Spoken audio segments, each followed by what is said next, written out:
Hello, everyone, and welcome to the RHAP Roundtable podcast for Big Brother 23. It's here in the postseason, and we are here to wrap up Big Brother 23 and the coverage that we've done for it all season long. I'm your host, Taran Armstrong, and with me, as always, is Melissa. How you doing, Melissa?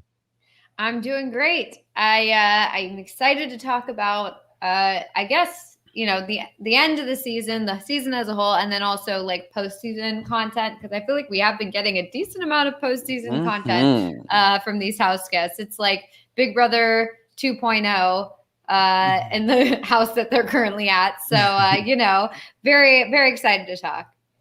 Yes, and also with us here is Jacob Jones. How you doing, Jacob?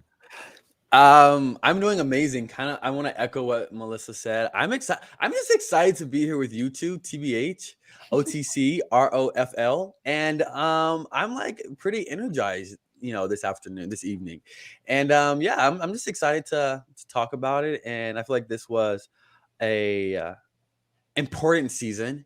And so I'm looking forward to this for tonight, for our discussion, for our conversation, for our dialogue, for our interpretation. Yeah.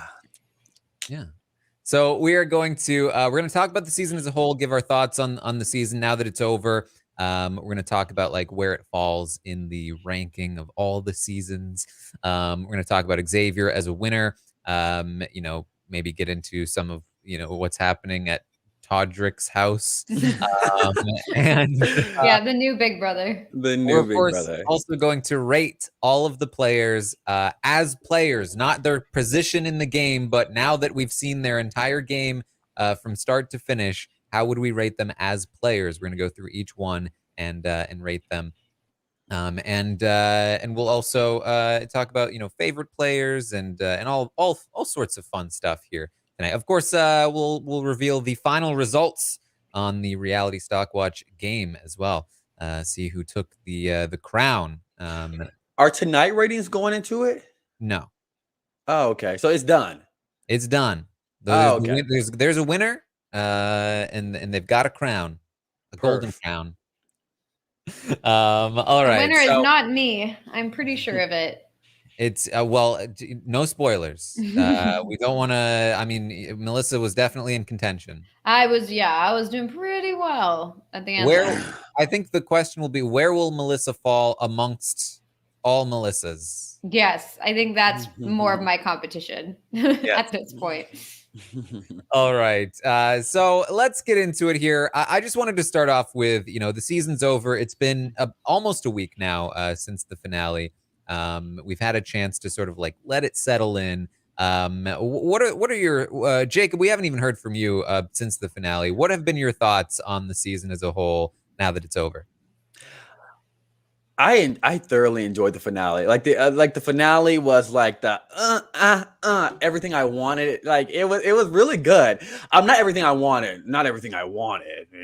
If things could have went my way, I would have seen like Ozzy win that final competition, even though Xavier is a good winner. But just out of selfishness and just like, I'm rooting for Ozzy, even though like I just would like to see the best player get cut, and then just to see how that kind of happens. But I thought it was a good.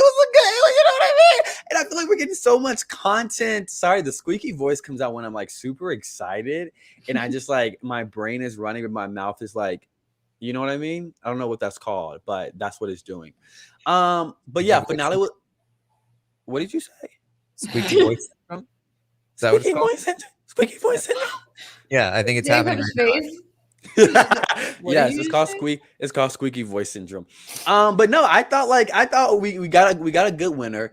We got a fantastic America's Favorite Player, which I was nervous about. I was like, oh, you know what I mean? I'm hoping Tiffany, because Twitter pulled through. Like, it was so funny seeing like her win, because most of the time Twitter can be rooting for someone and then that person completely not win because other people just like watching the show. It's a way more of them just like casually watching. And I thought that Derek X had that extra pull, especially he was like leading the pack with social media followers. So I was like, oh, I mean, people writing reviews under Aeropostale, American Eagle, whatever brand his sweatshirt is on. And I was like, oh, Abercrombie. I never have owned anything Abercrombie before.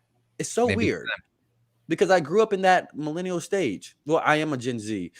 Yeah, I was gonna But say that was like yeah, impossible to get through middle school for me without no, really, owning some Abercrombie thing. That was like the that was like clothing the thing. item. Yes, that was I think the thing. now I'm like Zara. I'm like a Zara like fanatic. But yeah, I thought it was a good finale. Like I thought the hugs were amazing. I love that Julie like didn't give Oz a hug when she came out, but then at the end gave everyone a hug, and it was just all funny. Twitter was incredible. America's favorite player. Y'all were incredible that night. Like the exit interviews were incredible that night.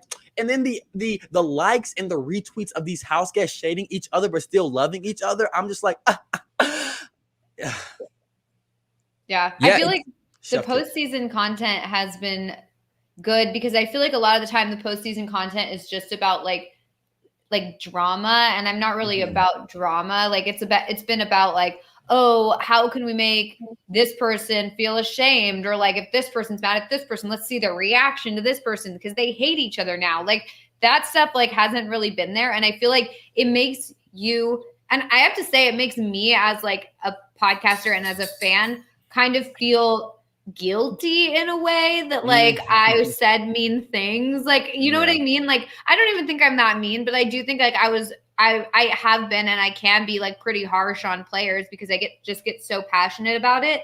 But then it's like you sit there and you see them all being friends and like hanging out and having fun and being like, guys, it's a game. It makes Yeah. me like be like, oh God, yeah, it is a game. And this whole time I've been sitting there like, Azza flop, like so and so sucks. Like, and now I'm just like, I'm like watching their content. And I'm like, I love these people. They're all so fun. And like Yeah. watching, Derek X like shop with Kylan today. I'm like, oh, that's so great. And then I'm sitting there thinking like, man, I was really harsh on Kylan. Like, I don't know. It just makes you feel. It helps you to realize, like, I at least I hope it helps other people realize, like, this is a game. This is like supposed to be fun. It's supposed to be fun to watch, and it's supposed to be like just competitive. But then at the end of the day, like, you're supposed to be able to step out of it and be like, yeah, that was a game. Like anything that was said in the game is a game. I don't know. And I feel like Yeah. this season it's been a lot better. I think also because the main alliance was a lot better in terms of like kindness and like not isolating the people that they were kicking out. Like they all liked everyone in the house. It wasn't about like,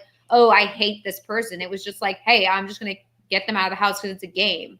So I think that has been kind of interesting to see and very refreshing because we haven't really seen that before. So, and I want to say, like, I feel like it's so. I agree with you, Melissa. The house guest this season kind of did it differently than I feel like other seasons have, where it wasn't divisive and they kind of set the tempo for, hey, me and like Tiffany. I know people were like shitting on Derek F and like sending him tweets and all that stuff, and he like heard like a mountain of comments. But I feel like with Tiffany saying, oh, like this is my brother and I love him, I feel like that dismantled a lot of people's rah approach to like certain house guests. Just like watching them interact. Like if I see Tiffany and Kylan and then I see Derek F and Tiffany, well, who am I, Tiffany? You remember what he said? She read through the thread. She liked the tweets. She's retweeted the tweets. You know what I mean? She saw the content. She saw the videos. And so it's like, I feel like the social media sphere also, due to the house guests and how they have handled the postseason reaction and interactions, I feel like that has set the tempo for a lot of the postseason kind of aftermath. And I like it. Yeah, and that's it's really nice because I think it's an example and it's one that we haven't often seen of how much of an impact the players make on all of this. That like they get out and there's usually a bunch of fans that are trying to pick fights with them and start fights and like, oh, did you know about this? And you should be mad at them for this and so on and so forth. But when the house guests themselves are, sending their own message, and it doesn't mean that they have to agree with everything that was said. They can still be like, nah, Kylan, what you did was not okay. They can still be like, they can still call Big D out for what he said, but at the same time, they don't need to be encouraging, people harassing them or anything like that. And I think that's a good place to be. There is a difference between when you're watching a show and getting passionate and being like, oh, what are they doing? This is a terrible move. Like, what a dope. To somebody coming out of a house and being overwhelmed with a lot of things and being like, you're such, hey, did you know I'm going to add my voice to this choir about how stupid you are? Like they're so different. And So, yeah, it's it feels like they're inserting themselves too, because it's like that's not your relationship. Like it feels like you're just like trying to get involved in something that like you have no part in. It's like we're viewers, we're watchers, we're not like in between there. I don't know. It just feels a little weird. So it's been interesting, and I think that it's been a one of the better post seasons, I think, for the fan base, in that and it's certainly not perfect by any means, but I feel like people are being held accountable for things that they said and did in the house, but at the same time there is a level of, we don't have to go to a huge extreme, and I know that there are people who I'm sure are doing that, but not to the visible extent that I think it normally does. And I think that has been nice for sure. There's also, of course, go ahead. I was just gonna say, I think also part of it, like, and I think we can't just skip over this aspect of it, but like part of it is that there weren't really any super problematic things that happened in the house. Like there have been the past few seasons where it's like this is something that's clearly wrong and bad, and like we know that that's wrong and bad, and they're coming in and they're doing that in the house. Like this has been kind of like, oh, you hurt this person because of this thing you said, or like this relationship was ruined because of XYZ, but it wasn't like how we typically see like the racism or like the misogyny or whatever. Like, I mean, yes, obviously there were some problematic things, but like not to the extent that we've seen in the past. So I think also it's easier to kind of brush aside and be like, okay, look, they're all friends. Like, let's let it aside for now. Whereas like, I think if imagine like in Big Brother, Big Brother 21 or whatever season that was, like if they were like coming out of the house like, guys, we're all pals here, and I don't think we would all be like, oh, they're all friends, let's let it go. Like I think that was something that went further than just like game stuff. So I do think that is kind of different, and we can't just like set that aside. But I do think that I've been way more invested in the postseason. Usually the show ends and I'm like, yeah, goodbye, I'm done with this. Like, because it's just like, I don't care about the drama. Like that's not what I'm here for. I'm here for the game.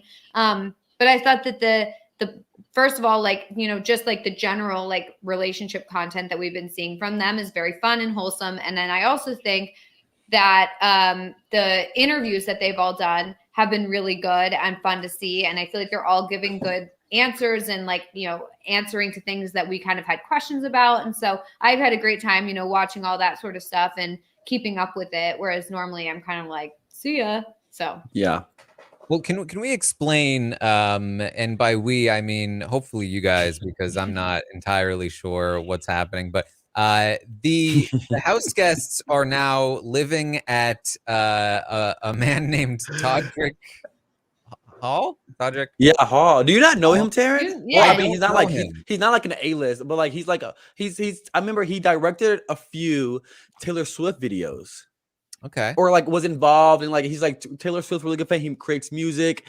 He's a dancer. I'm pretty sure he started like on YouTube, like making YouTube videos. I think so as well. But they were like really well produced YouTube videos, like music videos and things like that, like parodies. I'm pretty sure, like I don't know. I'm not totally well versed on it, but that's like I think where he got to start, because that's at least where I saw him. And then he was choreographing stuff like on Drag Race, and like they brought him in to like choreograph things for shows like that. And now he's kind of like he's doing stuff not just like on a YouTube channel. He's like actually like producing, they're like making things in the real world, in the industry. In the industry, he's like a dancer and choreographer, singer, maybe. He's a singer too. Yeah, he has a really dope song out. I don't remember the name.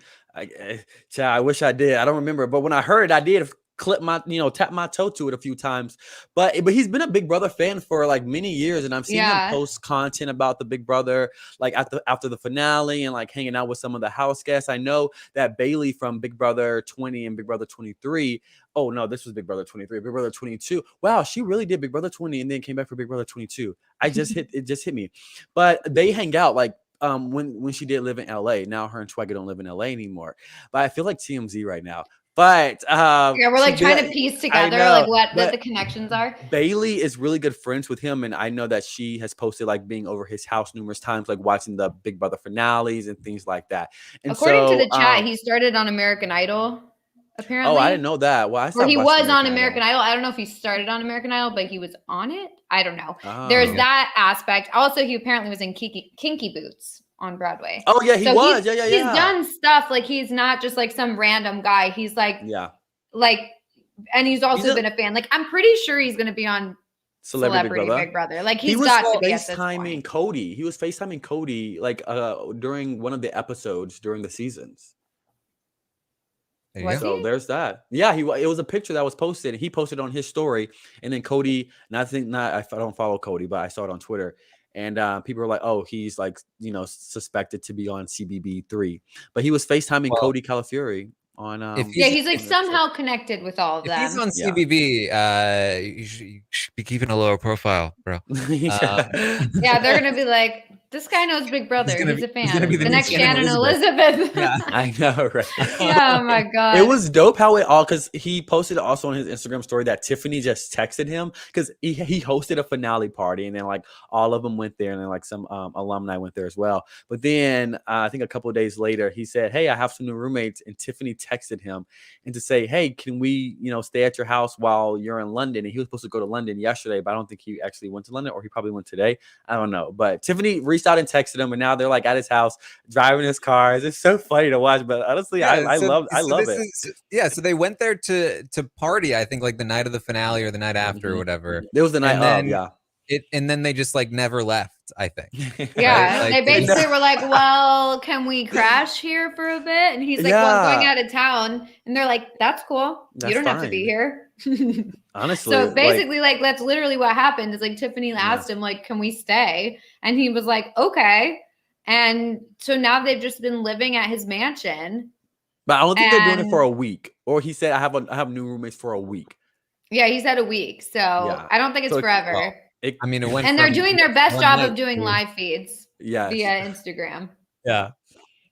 So I don't know how many are left now. I know that I think Xavier is left, and I don't know. I haven't kept track of everyone, Tiffany, but Hannah, Tiffany, Hannah, Claire. I think it was basically the cookout plus Derek X minus Xavier, and then DF. now DF just left. Okay, so it's 5, I think. Tiffany, Hannah, Azza, Kylan, Derek X. Yeah. So they're just hanging out, having fun. I love what's that. going on in the postseason. I love that. It's just so wild. I think it's so funny that they basically have left a house where they've been kept for months and went into another house where they're together roommates. Like, it's very funny. It's like they always talk, or at least like you watch the show and like in the downtime, they'll talk about like, oh, what if we lived together? Like, ooh, maybe we could be roommates in LA. But no one really ever like does that. And then these people like actually like, yeah, let's just move into another house. Yeah. So it's pretty wild, but it looks very fun. They went shopping today. Yeah, they went shopping today. Yeah. They drove his car. Drove his Todrick, car. I don't think is there because they were like, oh yeah, like thanks for the car. Thanks for the car, Todrick. It's like, oh my god, it's like this nice Hummer or something. No, it's like a Mercedes Benz. Yeah, it's a Mercedes, not a Hummer. I don't know cars. Don't listen to me. It's matte black too. So beautiful. Right. Well, really nice. You can. And they went to Zara. They went to Zara. Yeah, they went to Zara. This shirt is from Zara. You could have been there. I was there. All right, I think that's the end of our postseason catch up. This is the gossip portion. Wait, and Hannah got a new bob. Season. Did she? Yeah, she cut her hair. She got a bob. Right. Yep, that's great. This stuff's interesting, Taryn. This is what the people want. She got a bob. It's content. She got her hair chopped, and she looks phenomenal. She probably does. Yeah. Great. What, Taryn? You don't like it? Exactly. You don't like this content? Taryn's the ops. All right, it's time. We spent 20 minutes talking about Todrick in this house. It's because it's so confusing. It's just so crazy that this has happened. I'm glad that we have. I'm glad that we've cleared it up. I think we may have made it even more confusing, to be honest. TBA. Like, hey, Christy was at the finale party. Was an American Idol? Like, we don't know what we're talking about. Yeah, I never watched it, but yeah. All right, Taryn, what do you want to talk about now? Well, let's talk about the season. And let's talk about what we think of the season now that it's over. I've been asking the audience all season long, how would you rate this season? And it started out very high, up in the high 8s out of 10. But then it kind of dropped over the course of the season. And we now are at the end of the season, and I'm very curious to know from you guys as well as the audience, how would we rate the season overall? The audience said that the episodes were a 6.2 out of 10.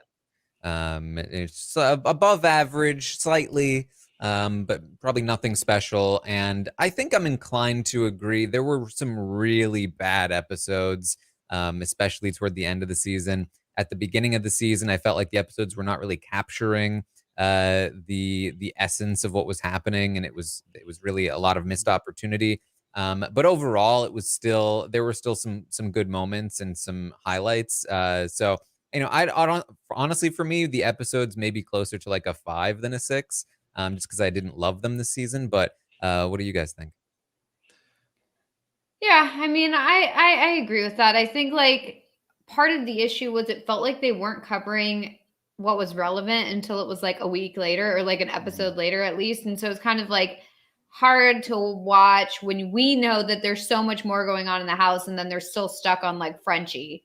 It's like we've watched the cookout form, we've watched these alliances come and go, we've watched Tiffany do the chess pieces or whatever at night, and it was like this big strategy session, and we got like no reference to that. It was all about like Frenchie and Brent like leading the house, and it was kind of just like it was kind of frustrating to watch that because but I mean I get why they did that, because that the narrative would have been too complicated possibly if they tried to include everything that was going on behind the scenes. It was a lot easier to kind of do it like a bomb squad situation. But yeah, I think I agree with that. Maybe I'd rate it a little higher just because like I did enjoy the episodes, although there were some near the end that were a little like womp womp, like basically pointless. There are a couple I still haven't watched, which didn't matter. So, yeah, I guess I would agree with that. Yeah, I would agree with the audience. With 6.2, did they say? 6.2.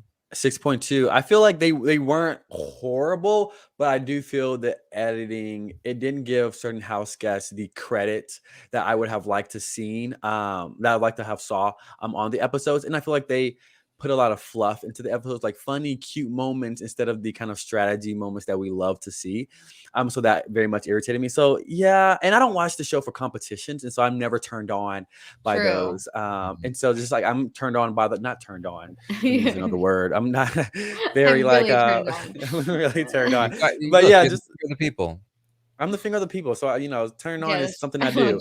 But but yeah, I think a 6.2 is accurate. They weren't like horrible, but they weren't really like, oh, let me go back and rewatch that one because that one was amazing. And so yeah, I think you make a really good point about the competitions. I forgot how much of the competitions they included in each episode. It was just too much.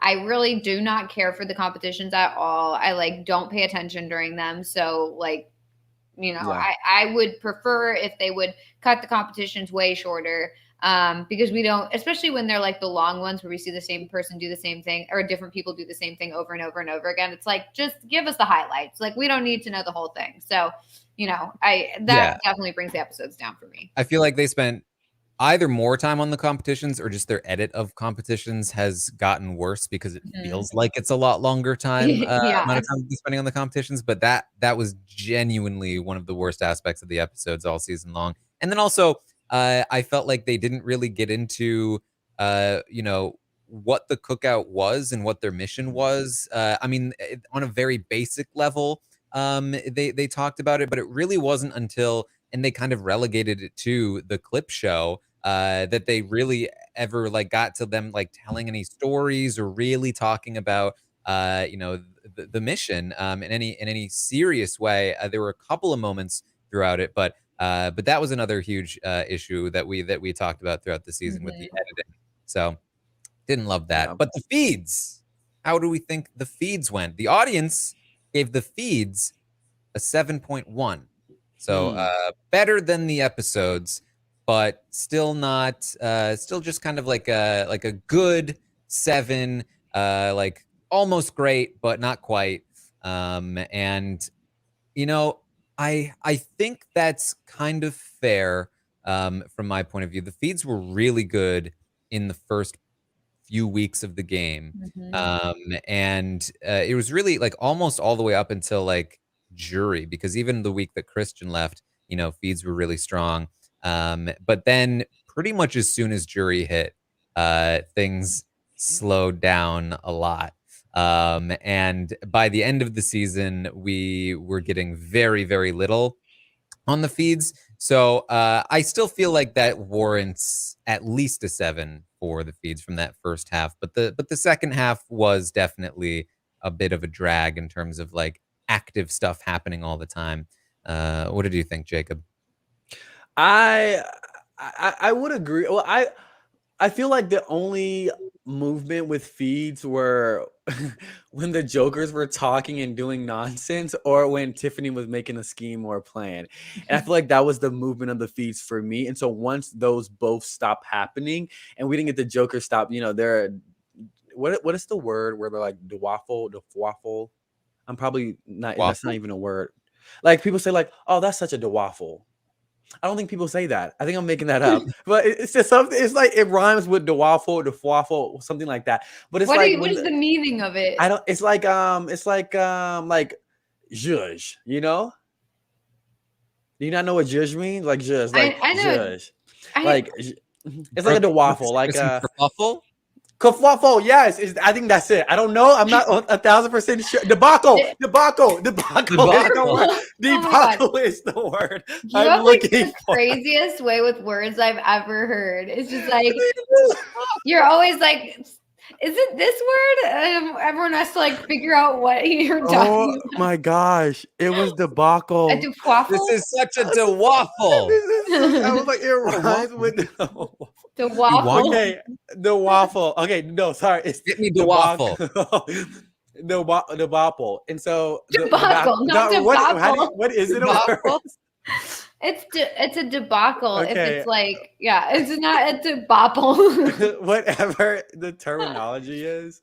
We got that with the jokers like late into the game, but my eyes were really attracted to Tiffany's gameplay and the movement that she had, and then to seeing like inventory. I don't know what was going on, but to see, okay, is this going to happen? Okay, I'm done. These eyes are attracted to the waffle. I think the rating of a 7.1 is I would give it a 7.3, 7.4, but yeah, so it's okay. It's okay. Yeah. No, I agree. I feel like everything you guys said. Basically, the first part of the feeds were so exciting. I think like when you take the average of it, I think it ends up at a 7. Like there were some weeks that the feeds I think were like a 10 out of 10. They were so fun, so great. So much going on and so much like strategy. I mean, that I still remember Tiffany, Claire, and Derek X with that chessboard like at night. Like that was so exciting. I mean, when you see Tiffany and first like talking to Claire, being like, okay, what's this? This is what I think is going on. And Claire was like totally on board, because especially in the beginning, you don't know who's on your side. You don't know who's going to be trustworthy. So the fact that like Tiffany was like, opening up this door to talk to Claire, being like, okay, look, I'm going to like tell you this information that I'm thinking. And Claire was like totally on board, totally receptive. And then they're like, the one person that we need to think about is Derek X. And then boom, Derek X walks in the room. And then they have the same conversation with Derek X, and he's totally like on board and just having this conversation. And the whole time we're sitting there like, is someone going to spill this information? Because if somebody spills this information, Tiffany's in trouble. And we were worried about that. Or at least I was worried about that. And they didn't spill. They didn't do it. And it was just like this awesome, exciting time, because Tiffany had totally clocked the house. And the fact that, so normally like either you don't get players who can clock the house, that they have no idea what's going on and they think someone's in charge and they're not in charge, but she was able to understand what everyone's position in the house was at that time. And it was near the beginning of the game. And you either get someone who has no idea what's going on, or someone clocks the game and then tells other people and they're like, nah, let's report them to Paul. Like It's just, you don't usually get a situation where someone figures it all out, gets the whole picture, and then shares it with like select people, and those people are like, yeah, I'm in. Okay, what do we do? And the excitement I felt, my heart was just like, I was so excited, so happy. So I mean, there are some really, really, really good weeks of feeds this season. And then there are some really, really bad weeks of feeds. I mean, there are just some weeks of feeds that were just so beyond dull that like it was just awful. So, you know, I have to agree with like on average, I would probably give it a 7 or so. But, you know, overall, I think better than normal. Also, I want to say that I want to say to add to Melissa's point, those moments were like freaking amazing in my mind. But also, I've never been in previous seasons. I've never been a type to like tune in when the house guests are like actually having fun, like when they're like joking around and doing like silly things. I've never been a fan of that, but this season I actually was, because I thought all of the house guests were fun and were interesting and were funny, and I feel like they all played a part into the different games or to the songs or to the performances. And I remember like the Love Island speed dating thing early on was super dope, and then the musicals and the singing, it was just all like creative and fun. And so those moments for me kind of hiding the live feeds this season, because typically I'm not interested in it. I feel like I could care less if they're playing a game, but this season I was loving it. I think part of it also has to do with like if there are people on the cast who you feel like you would want to hang out with. Like I feel like there have been seasons where I've been like, oh my God, I feel like I could get along really well with these people. I want to hang out with them. They seem so fun. And then there have been seasons where it's like, I don't want anything to do with these house guests. Like, no, thanks. I'm good. And I don't care to watch them having fun together, because it's like, okay, like this is not fun for me. But I think you're right. I think this one was like, you wanted to be part of it. You felt like you were like, I could be friends with these guys. Like, I want to be in there. I want to, you know, be a part of this. And so watching them have a good time was exciting and fun. And so, yeah, that definitely helped the feeds. Yeah. All right. Well, let's talk about the season overall.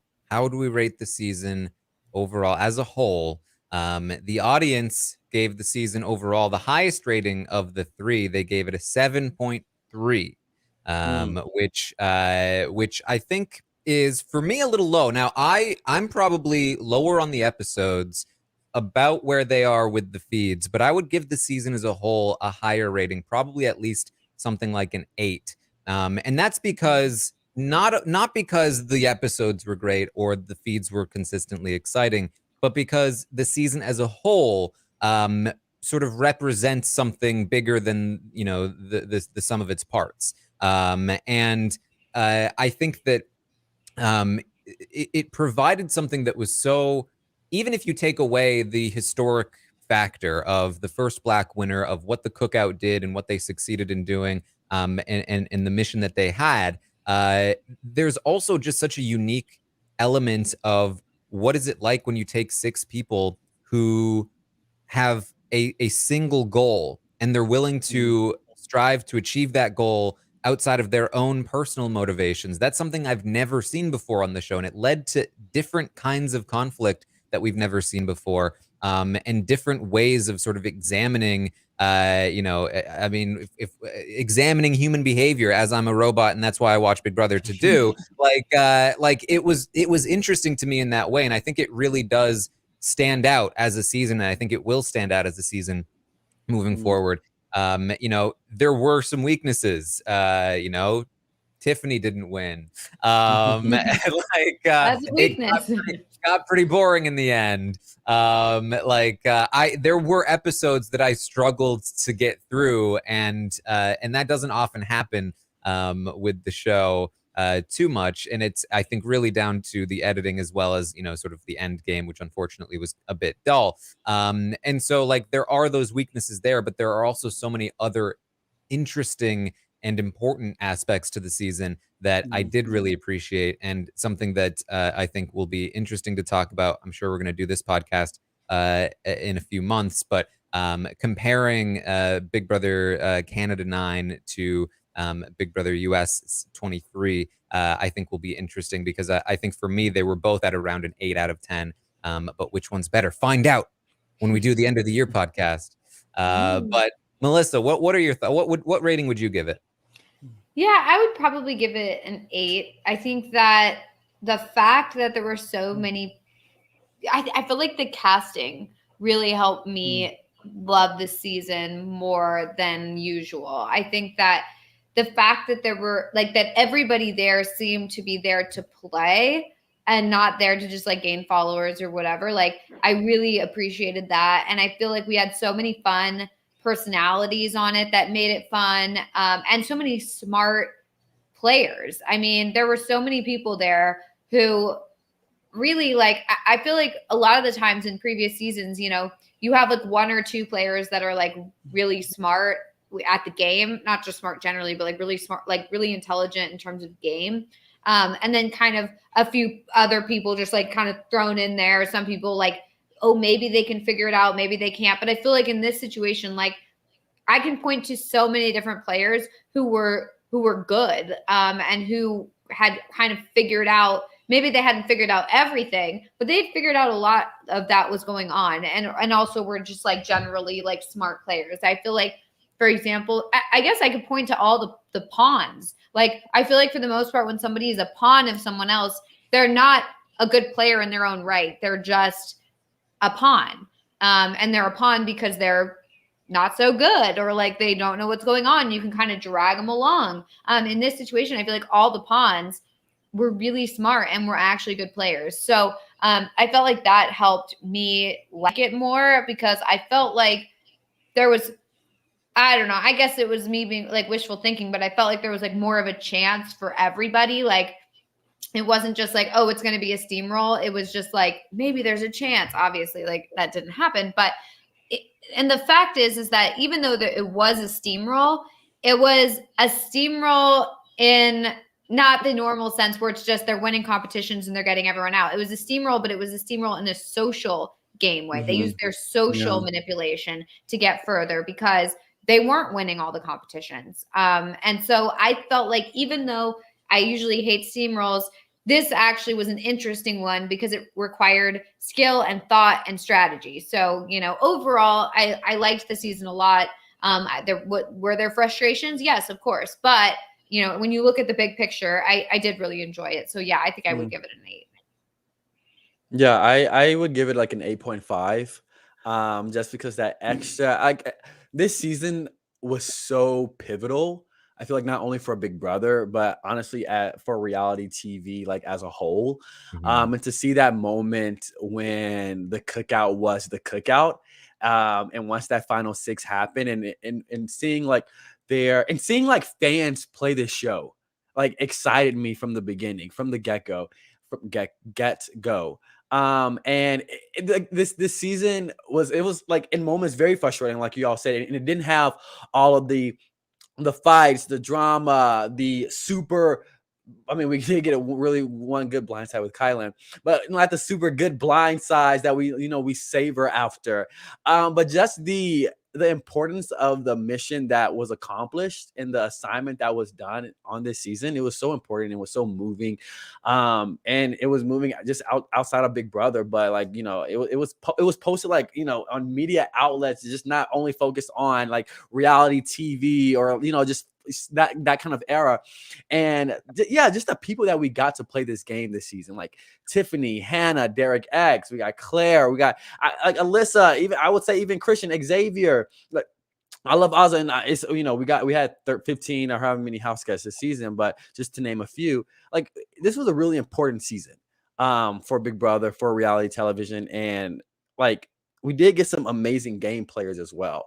And yeah, it's just like that all encompasses to be like an 8.5 for me. It was really heartwarming and moving.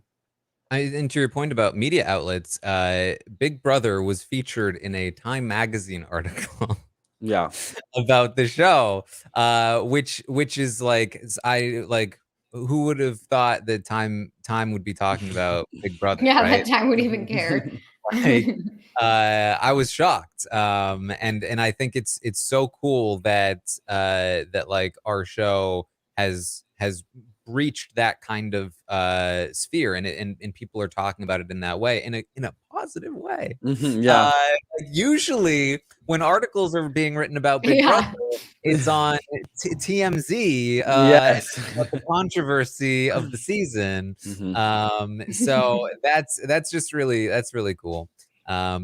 And another highlight for me this season was the quality of people we had in the jury. Like once the new people came in, it was just like they were like so fun, and that made that experience for me as well. Like watching them and like seeing like these are all like good people, and just how they thought about the game and thought about what happened in the game, and how they didn't take it personal. How Melissa said at the beginning, how they understood like this is a game and this is their outlook on the game. And I think that is such an important thing. Was just like they were fans. Some of them were fans of the show, like hardcore fans, and it was just really like joyful to see. You know, just their reaction. Anytime we got to a jury clip, I was excited.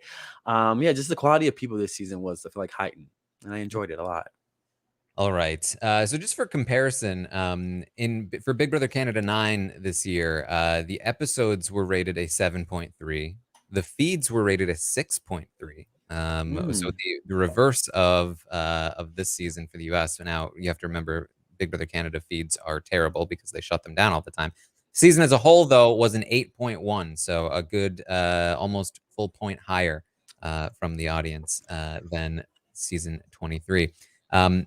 I also wanted to rate the competitions this season. The audience said a 6 out of 10. I feel like that's pretty fair. Like what I'm looking for. And now we just did an interview with Arissa about Big Brother Canada and Big Brother 23. If you haven't listened to it, please go and do so because it was a great interview and she was amazing as always. And one of the things that I was very pleased to hear her talk about is that specifically for Big Brother Canada 9, they have worked to make the competitions more equitable to all players. And I was concerned that was only because of COVID, that they were making the competition less complicated because of COVID. But that was a genuine sort of a thrust in that direction for more equitable competitions. And I think that's really fantastic for the direction of the show. Now in the US, I do think that they took a baby step forward this season. It felt like there weren't quite as many physical competitions as there normally are, but it still feels like, you know, there were still basically 4 main winners of competitions: Derek X, Christian, Kyland, and Xavier. They're all fit, athletic, tall men. Like, so that is a bit of a concern. Now, it still was a step up from what I think it has been, but for me, it's like if we take the average of what the competitions usually are, then yeah, it's slightly above that average. But if what I consider to be average for Big Brother is kind of like at least a 3 out of 10 for me because it's bad. It's not good. So I would say this is more like a 4 out of 10 on its way to becoming level in that sense. And there were some really bad ones and really embarrassing ones. There were a couple of good ones, a couple of cool ones, but for the most part, and the way they were edited as well, as we already talked about, like just awful. So yeah, competitions I'm not quite as high on. Also, I really loved I remember watching Big Brother Canada and I don't think I'm lying, but I remember it was the first competition when they had to hold up the toxic waste canisters and how they just explained how, you know, whatever thing you're holding up is proportionate to like your size. And I just love the explanation of that. That I would, you know, I just feel like that's a lot more aware of like, you know, the climate that we're in and being just like just more adaptable to whoever and having competitions that are equal to each specific house guest. And so I just love the explanation that Big Brother Canada gives, Big Brother Canada 9, the season that it gave comparatively to Big Brother US, which I do think a baby step has, you know, been improved, but it still could do a lot more. Yeah. So then how do we feel about the twists this season? I asked the audience to rate the team twist. The team twist as a whole. They gave it a 6.3. And I think that's pretty much where I am at with it. I think it was good overall. It was better than it was bad. You know, so I was okay with it. I don't think it messed with anything. In fact, I do think it added a little bit, although at the same time, it definitely did create a scenario where, you know, I think that if you are a savvy player who watched Big Brother 23 and there's another team twist in the future, your immediate goal should be, we need one from every team in our alliance, because then we can just run this show. And it would be very, very easy. It's basically preset Onion Alliance, like Divide and Conquer. You've got a preset parachute group for everyone. So I think they need to be a little careful about doing teams too often, but I think it worked out this time. And I think that they didn't ruin it by making one whole team immune too often. Like, okay, the HOH is immune. It wasn't 2 teams, it was 4. I think they executed teams better than they did in Big Brother Canada this season. Yeah, I feel like for this season, it was an interesting twist, and it was interesting to see the dynamic change when it comes to like maybe some people wouldn't have been working together, but because they weren't put on a team together, like they ended up working together. I thought it was very interesting the way it was done. And I think that it was done the best way that it could have been, I guess.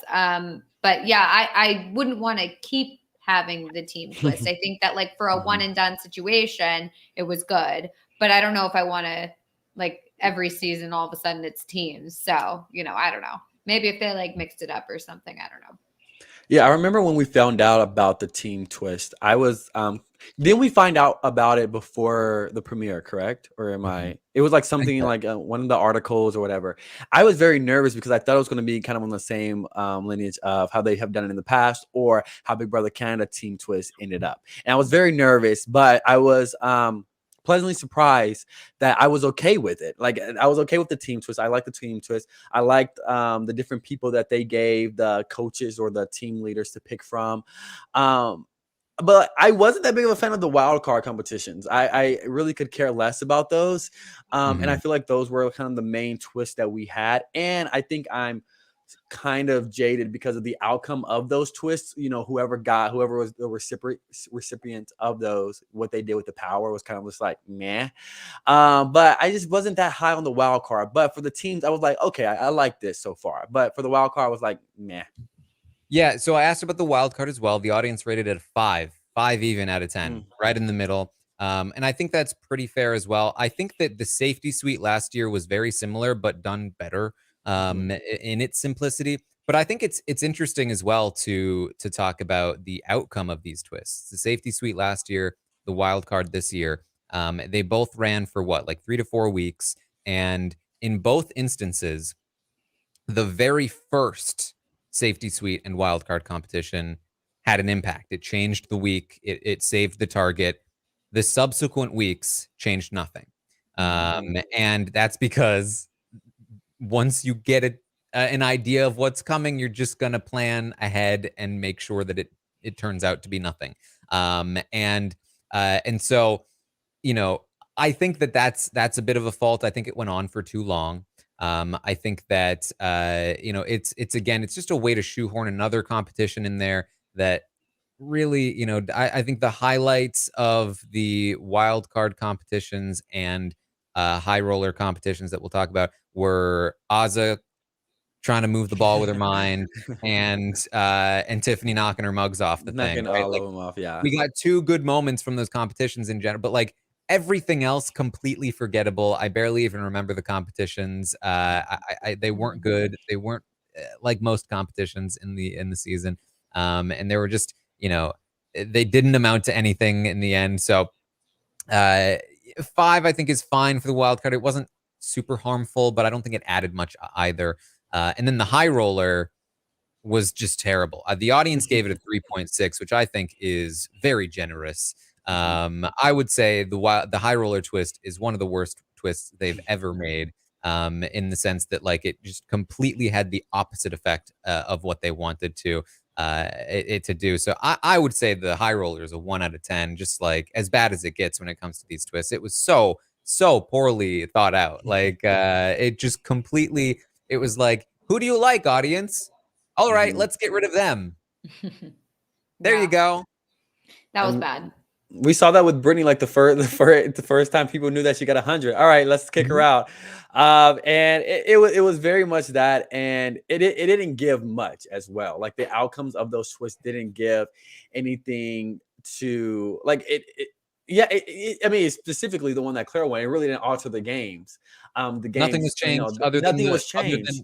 It was supposed to be Alyssa first, and instead it went to Brittany. And then instead of Alyssa, it was Derek X. And then, Derek X. And then, It was just no good. We could have done without. After the wild card, we could have done without the high rollers. I mean, I love that that moment that people like have recorded, like of Hannah saying, "I like this twist" or whatever she said. It was very cute. But no, definitely did not like this twist at all. And I only voted my first week, and now seeing who I voted for, I'm like, ew. But yeah. Ooh. Who'd you vote for? No, it was for Kylan, and it was the first when I was like, you know what, I knew everybody was voting for Tiffany. I was like, let me at least get 75. I'm not okay with that. No, you should have told me to shut the F up. Well, but you're not Kylan. Wow. Oh, okay. Period. All right. So I wanted to know where people would rank this season in the whole rankings of the seasons here. So I don't usually do this, but I provided all of the seasons, excluding season 1, because it doesn't count, and you know, no Canada or you know, celebrity or anything like that. So just a full, you know, 22 seasons to rank here. And I gave 2 options for how to do this. You can either rank all of them or rank up until 23 and then just, you know, not applicable for anything else. Or you could just pick a number and just say, this is where I think it lands in all of the 22 seasons. And what I found interesting about this is that, and I assume some did both, but we got pretty different results from, you know, somebody just being like, okay, season 23, probably about 11th place, versus actually ranking them that was in a completely different place. So first of all, obviously season 10 is number 1. And season 22 actually is down at the bottom. Just below bias. 19, which is wild to me. But season 23, if you guys were to rank season 23, do you have a number of where you might put it, and where do you think it might land here for the audience? That's tough because I don't really have a number, but I know that, like, I think if I'm thinking about it, I'm like, this is like, I think like an upper middle tier season, mainly because there's been so many seasons that I haven't liked that, like, they kind of fill up the bottom and the middle. And so I know a lot of people are saying, oh, this is a middle tier season, but like, because there are so many seasons that I would just like throw to the bottom, I think like it raises it up. And so, yeah, I would say like upper middle tier. I think I mean that I had a good time. I enjoyed all the players. Like, the end game wasn't ideal, but I did think that like everyone was playing and everyone was trying. And, you know, I feel like also I wasn't so angry all the time like I can be during the Big Brother seasons. And I think that certainly has made me appreciate this season a lot more than some of the others. No, yeah, I was ranking the seasons on my hand for a little bit, and then I got to 23 and I was like, I would put it 8 or 9 if I'm just ranking. So a little bit higher. I don't know what place did the audience give it? Well, so it's interesting you say that, Jacob, because the audience, when picking a number, not ranking all the seasons, but just picking a number for the season, the average was about 9th place. Okay. So about what Melissa said, about what you said, Jacob.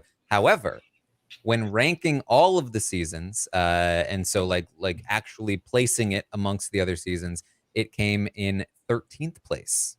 Oh, wow. So much lower. Yes. That's shocking. Actually looking at the seasons. And, you know, it's interesting to me because it kind of makes sense, right? Like, if you're like, oh, this was like a middle, upper middle season, then you'd assume, you know, around 9th, 10th.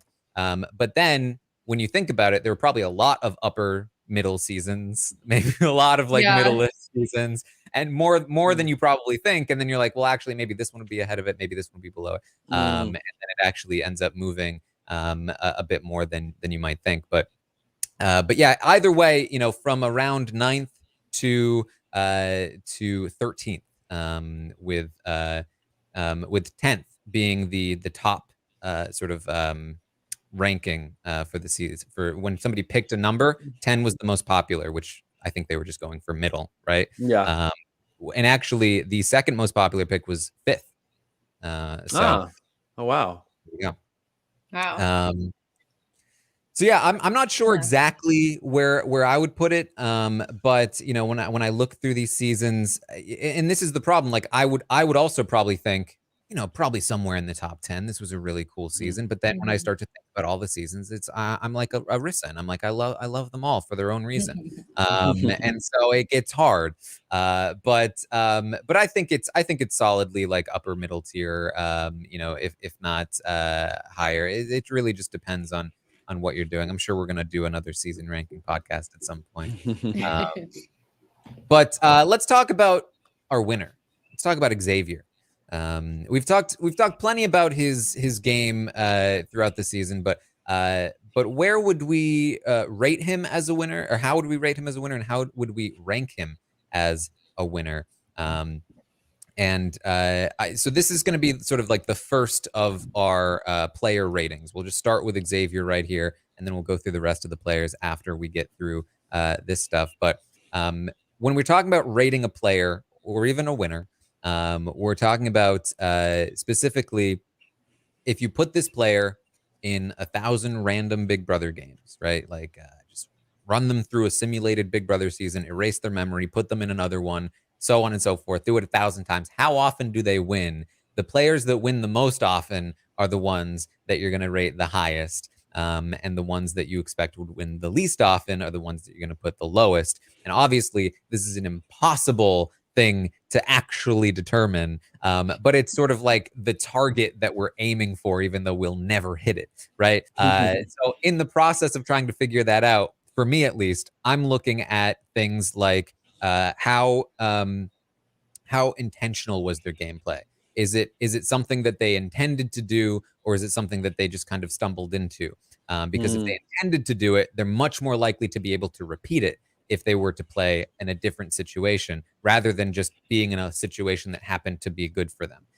But you do also have to account for the fact that some players are going to have situations that work out for them much more often than other players, and that has to do with how often they're going to succeed as well. So I'm also looking for how adaptable they are, how strategic they are, how social they are. Can they win the respect of a jury? Is their threat level too high? So on and so forth. Lots of things to look at here. With Dan Giesling, of course, being like the perfect example of a 10, and now Big D being the perfect example of a 1. So, whoops, I spoiled one of them. So that was funny. Where does Xavier fall on this scale? For me, he was for a large portion of the season, I was looking at him as like somebody in this kind of like 6 to 8 range, where he's very, very good socially. He is very good at competitions, and he's just in this archetype that's always going to do decently well on a season. Throughout the season, even toward the end, I was thinking like, okay, he's really set up here.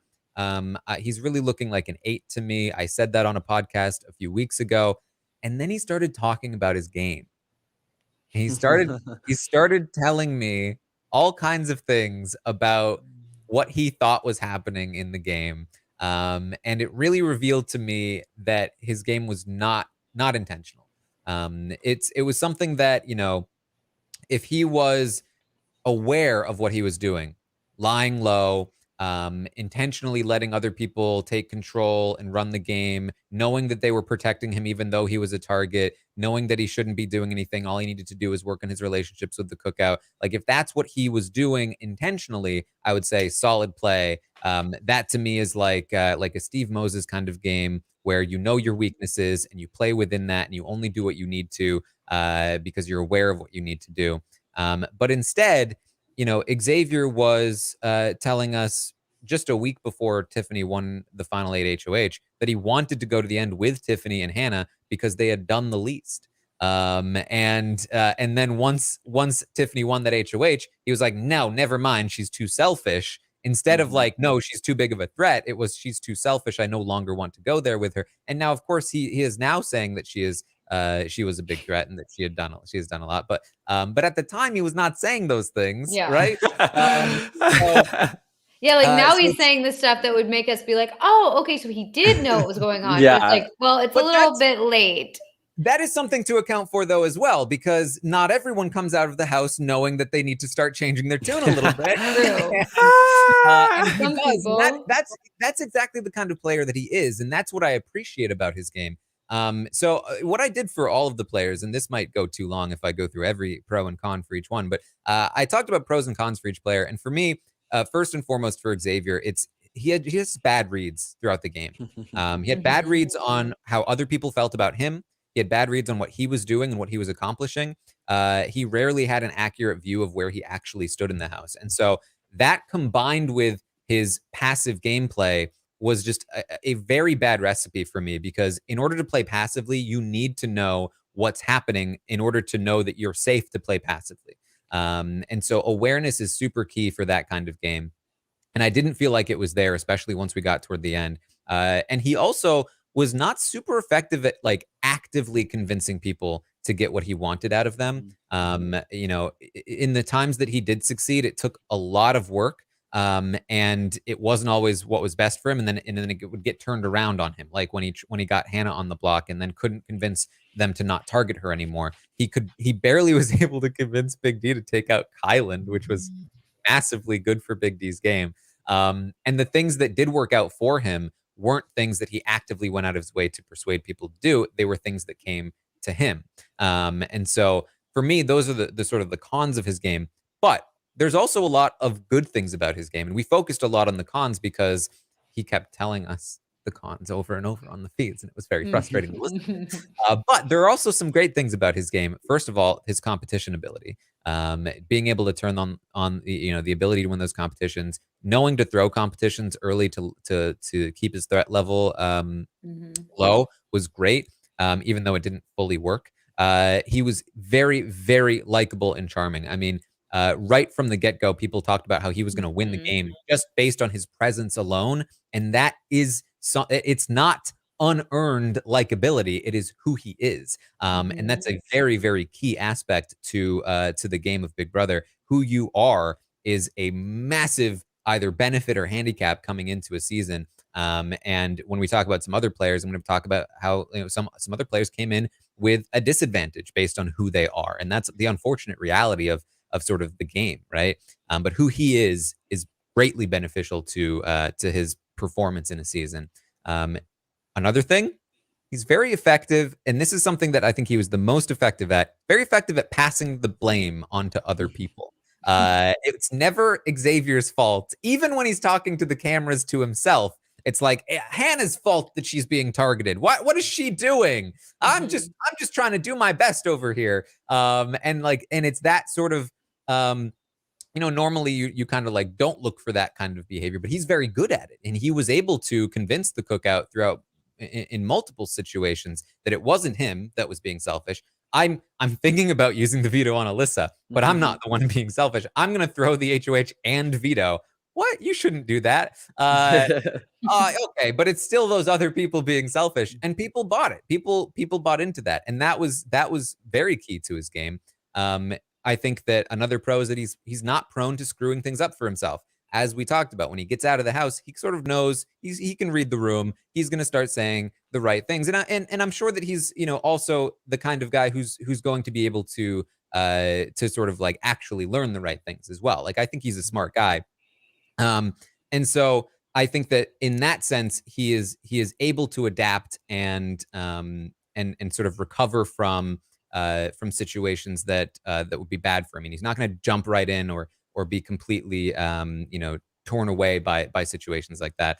And then the best thing about his game, I think, is that he really and it's a combination of all of these things that gets to this point, but he's really able to inspire deep loyalty to him. By passing the blame on to other people, by being very likable and charming, being a strong competition player, not screwing up his relationships, not making too many mistakes in his relationships. All of those things allowed him to be in a situation where people like Kyland and like Azza and like Big D and like even Alyssa came to him even though he wasn't putting a lot of active work into that. And with each of those individual people, I could probably point to specific things in their character that made them go to him. But he did provide an outlet for that. He was able to be available for those people to come to him. And I think that is was very key to his win this season. And I think it's something that could be very beneficial to him in a future season. So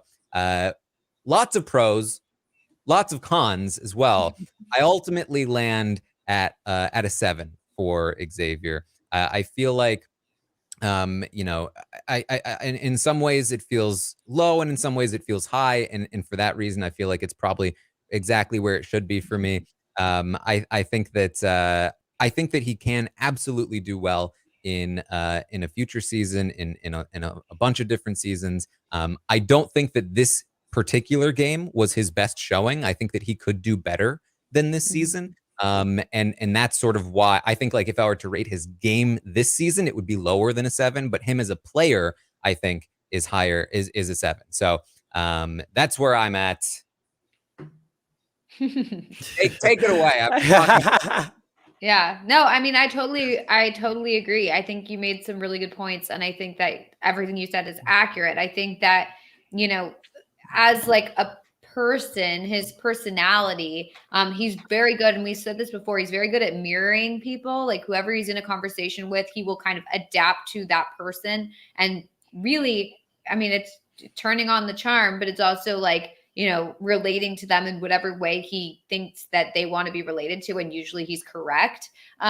So I feel like that is super good for him. I think that his general persona is good and bad for him going into a house, because it's good because in that way, you know, he's charming.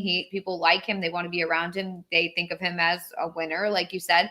It's bad because, you know, they think of him as a winner and he looks like a threat. And I would be afraid that he'd win all the competitions. Like he looks strong and he looks smart, and the way he carries himself, he seems confident. So I feel like people would maybe be a little nervous and might, you know, think to target him early, but I think he does a good job of kind of offsetting that.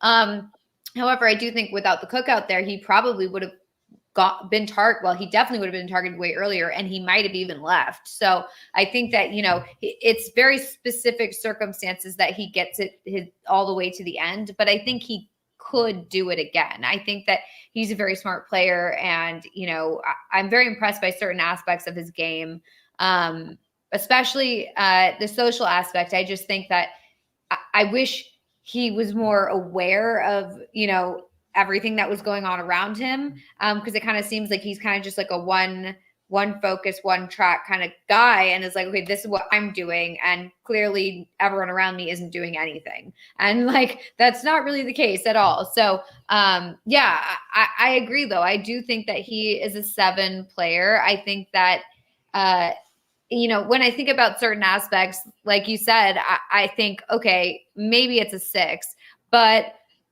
I also then just keep going back up to a 7, because I'm like, really, that's a 6 player. I don't know. I think he's a 7 player. So I'm just going to go with the nicer, higher one. But yeah, I absolutely see what you're saying about like how it could go lower, it could go higher. And this particular game of his, like maybe it was lower than that. But overall, I think 7 player. Yeah, I'm gonna go with a 6. Just for the, because I feel like in without the cookout being there, I feel like he would have been lost. Because his reads were off, his awareness was off, and I feel like he really, people were targeting Xavier, like Claire was, Hannah was, Tiffany was, and he didn't perceive, oh, they're not targeting me, they're just being selfish, I want them to go, or they're not in the cookout, I want them to go.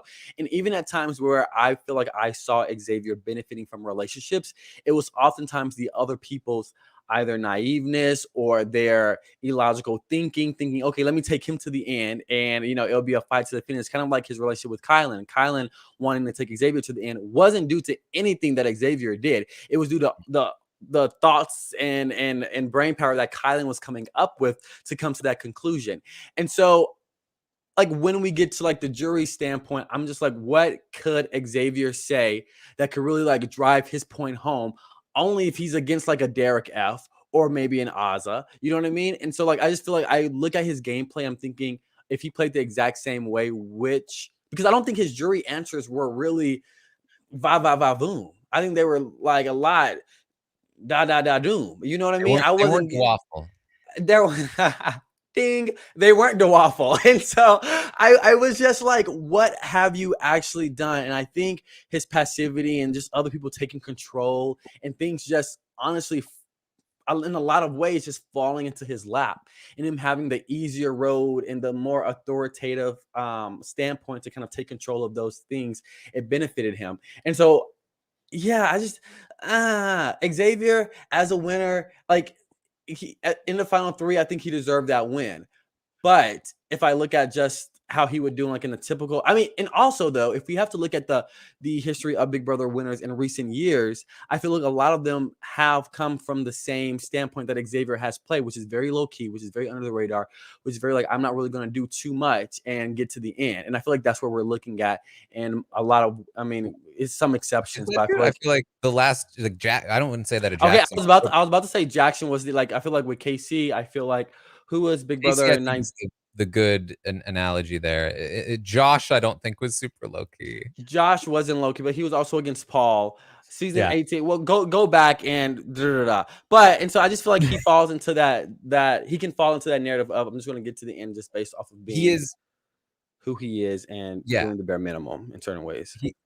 He is to me in the Lisa, Drew, you know, Casey, Hayden, even that kind of archetype of like just mostly just kind of chilling and being cool.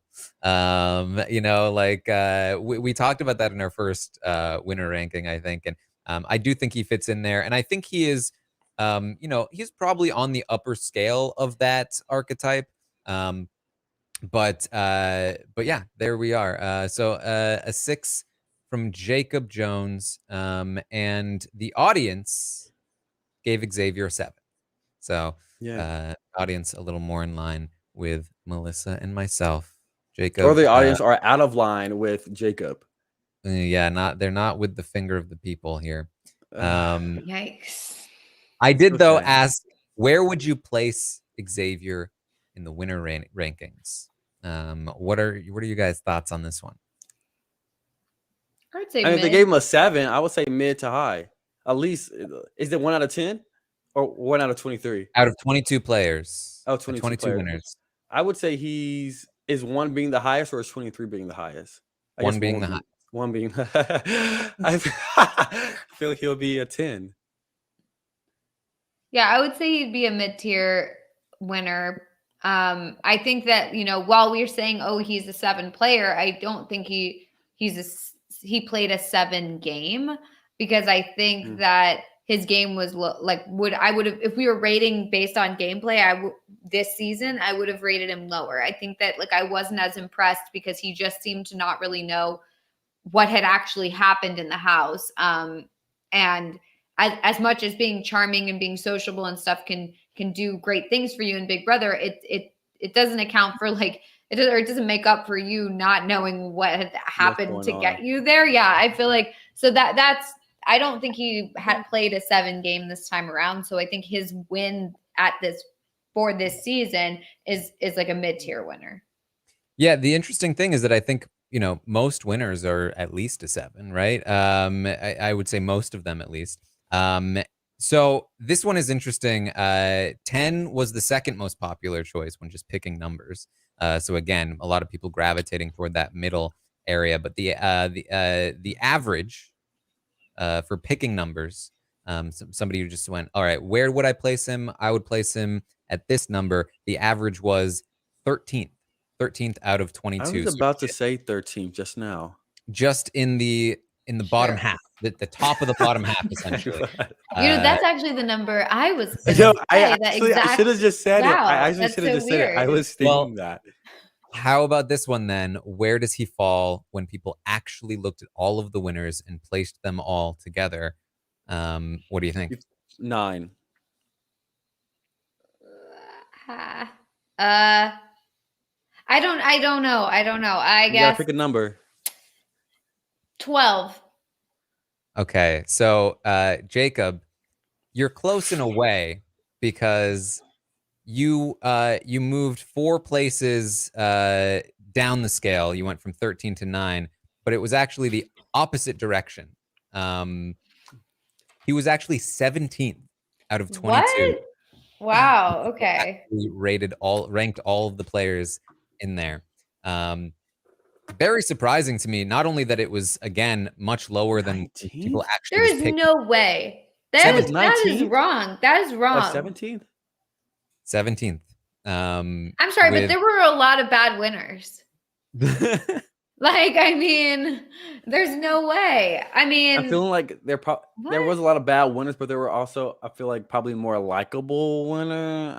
Below him is Josh, A Baller, Casey, Jordan, Jackson actually also below him. And those are the ones below him.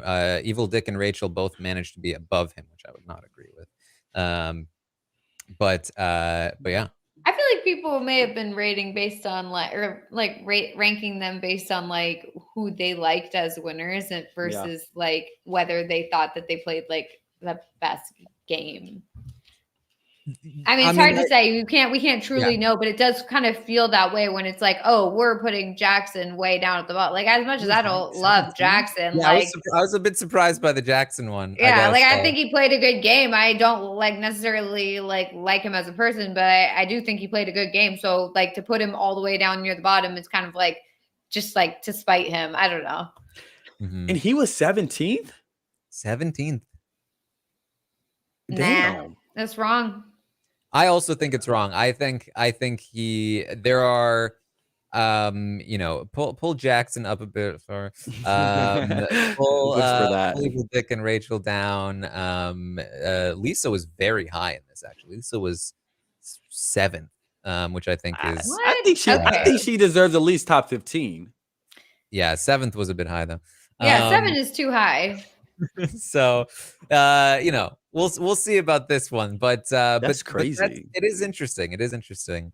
Again, the differences here. I would definitely be higher than 17th, but yeah, it is weird that I think for myself as well, when I'm picking a number versus actually running through the list, it tends to be a bit different. Yeah, it's also hard because like I don't know like numbers or math or anything, so I'm like, okay, wait, there's 22, and then you divide by 2, and then I'm like, I'll just pick some random number. So yeah, I don't know. I'm not good at that. And I also think the people's seasons came into play. Like, I enjoyed watching season 8. I enjoyed watching season 13, and so I think that like heightened their rating specifically for those contestants as well. I think you also have to factor in like I think probably a lot of people haven't seen earlier seasons, and so if your scale is the last 5 seasons, then Jackson sucks. Whatever, I don't know. Yeah. Wait, so did you say whether you'd put him as mid-tier or high? Yeah, somewhere in the middle. I mean, when we talked about it last time, we said middle tier, and I think that's appropriate. If we did like a legacy watch version of this, I think somewhere in the middle tier is appropriate. But yeah.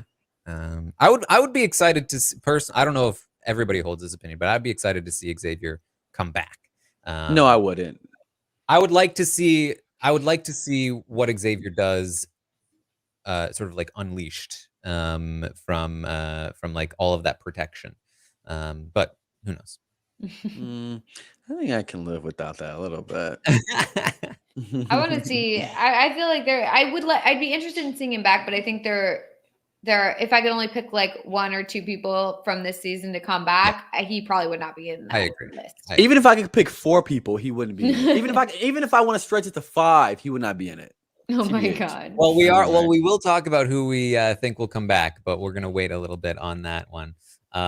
So stay tuned. I'm sure we will do, I think I would love to get a proper winner ranking podcast in. It's been quite a while since we've done one. So sometime when was the last time? I think it was after BB 17. So it's been like, I don't think I did a winner ranking podcast with you guys. I think I did Melissa hasn't even done one. I did a season ranking.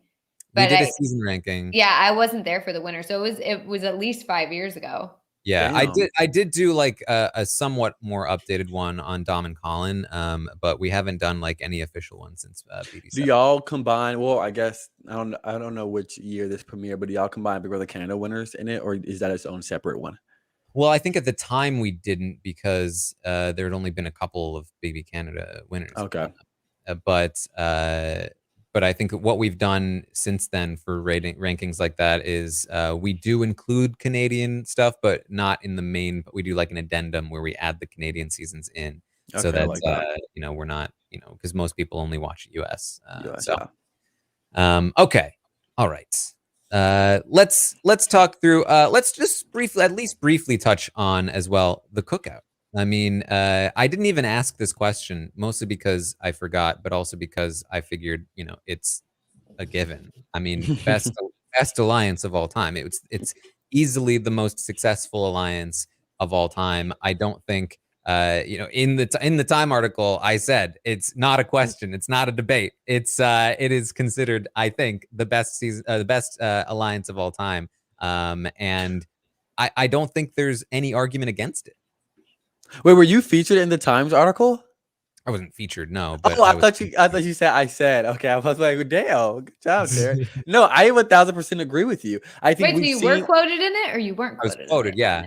Oh, so you were. Oh, well, no wonder Taran is like propping this Time article up. He's like, he's sitting there like, oh, well, there just so happens to be an article in Time. You might want to check it out. I don't know if you've seen it. You might want to check it out. Have you seen it? You haven't seen Taran it, have you? is so posh. He's so posh. Wow. Okay. I'm gonna have to check that out. I haven't seen it. They reached out like weeks ago, and I was like, this is amazing that like Time magazine is interested in the season, and it came. I retweeted it when it came out. I guess wow. I talked to her for like a half hour, but I've got like 2 quotes in it. So damn. So you were featured in it. You was featured in it. I was featured to me. He's like, I'm not featured. I'm only featured. Like, I'm featured. Would you call it a feature? I don't know. I was quoted twice. I was quoted twice. I am a part of the New York Times. Well, Times catalog. I love the humble. Taran is a model. Taran's a thought. But no, I completely agree with you. Taran's like, I sent in a bunch of photos. They didn't use them. Yeah. I only got 2 quotes in there. Like a whole profile on me, but it just turned into like about the season or something. Yeah, like I thought it was going to be a Taran profile. Instead, it was about like, I don't know, the cookout, like being a great alliance. Yeah. Like, it's fine. I'm not reading it. I only read it if it's a Taran Armstrong article.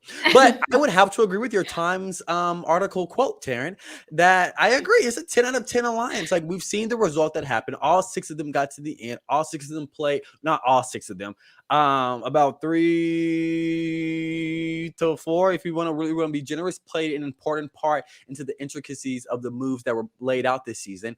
And they were a dominant alliance. And it was, like Melissa said earlier, it wasn't a dominant like steamroll how we have seen in typical Big Brother seasons, where it was mainly focused on their social game. And at the beginning, people were saying, oh, this is a steamroll, like but like they weren't winning the competitions. Like if we really looked into like where Kylan and Xavier and then like them, they were like the first 2, and it was like, yo, the rest have been won by like non-cookout members. So it's only their social game that has that's allowing them to progress through this game and to having the other people target the other people. And it's amazing. And yeah, 10 out of 10 alliance. I would love to see. I mean, damn, could it happen again? They said in their ET, I don't know, was it ET Canada or was it just ET? One of the ETs. They said, oh no, good luck to y'all. Like, this can probably never happen again, because they saw their one shot to make it go on, and they did it and they took it. And so yeah, definitely top tier. I also love how Taran like quoted the article, like he's like, to quote, I read this quote somewhere, the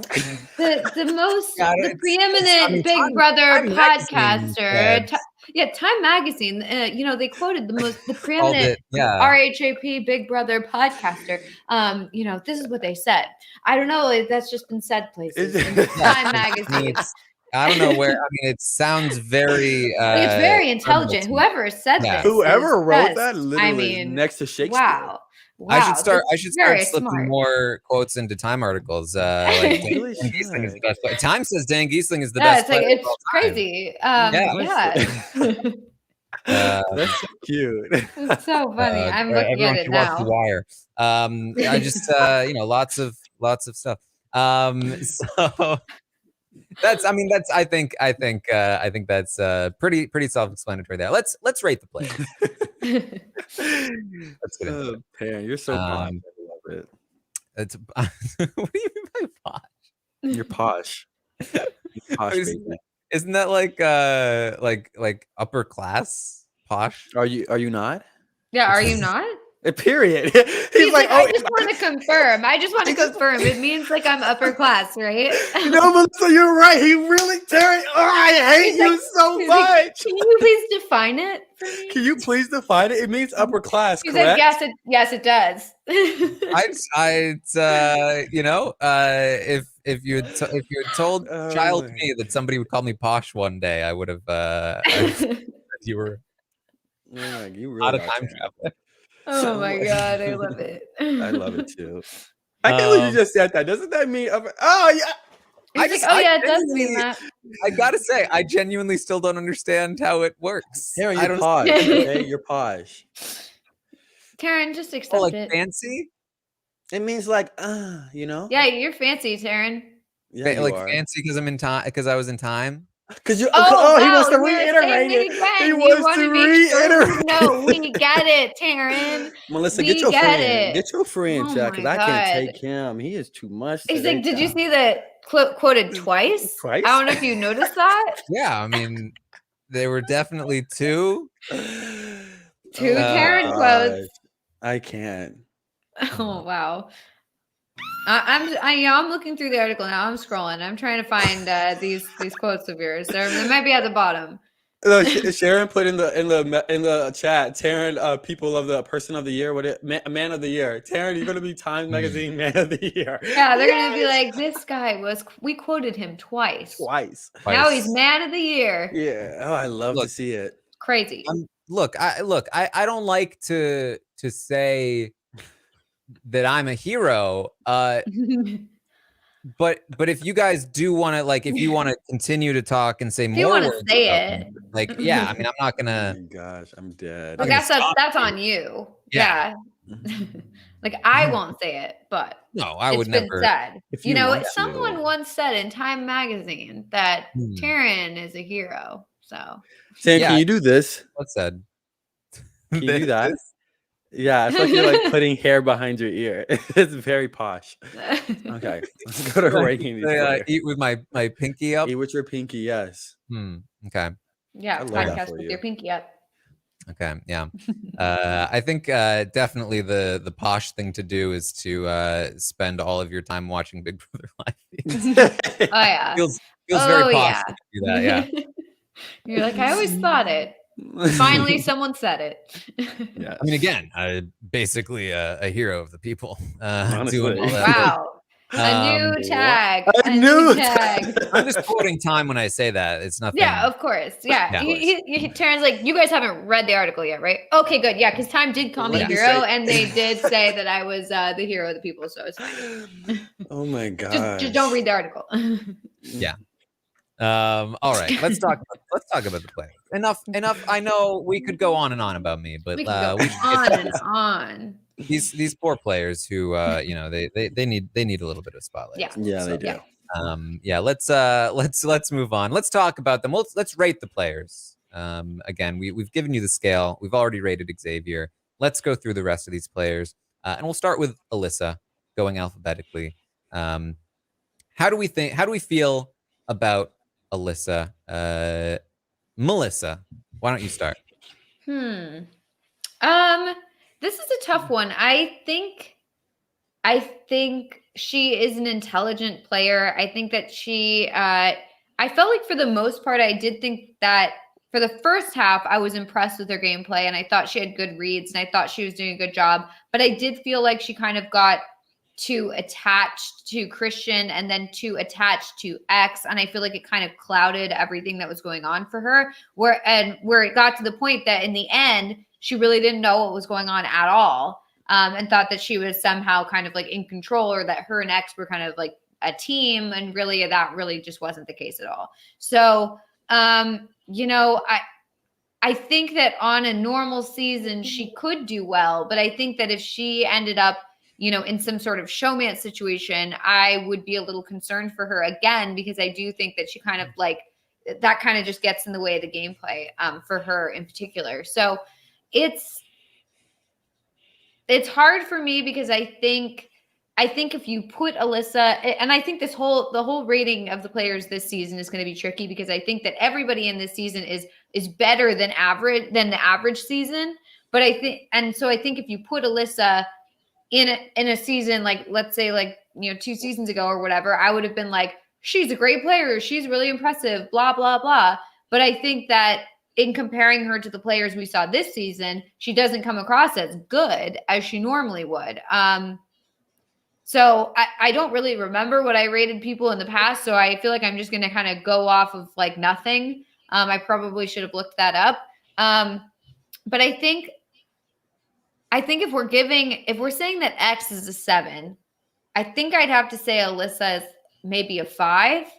I might have given her, I think it could go 4 to 6 range is essentially the thing. So I'm kind of just picking in the middle, just because I do think that generally X is a better player than Alyssa, but I don't think by that much. So I would give her a 5 probably.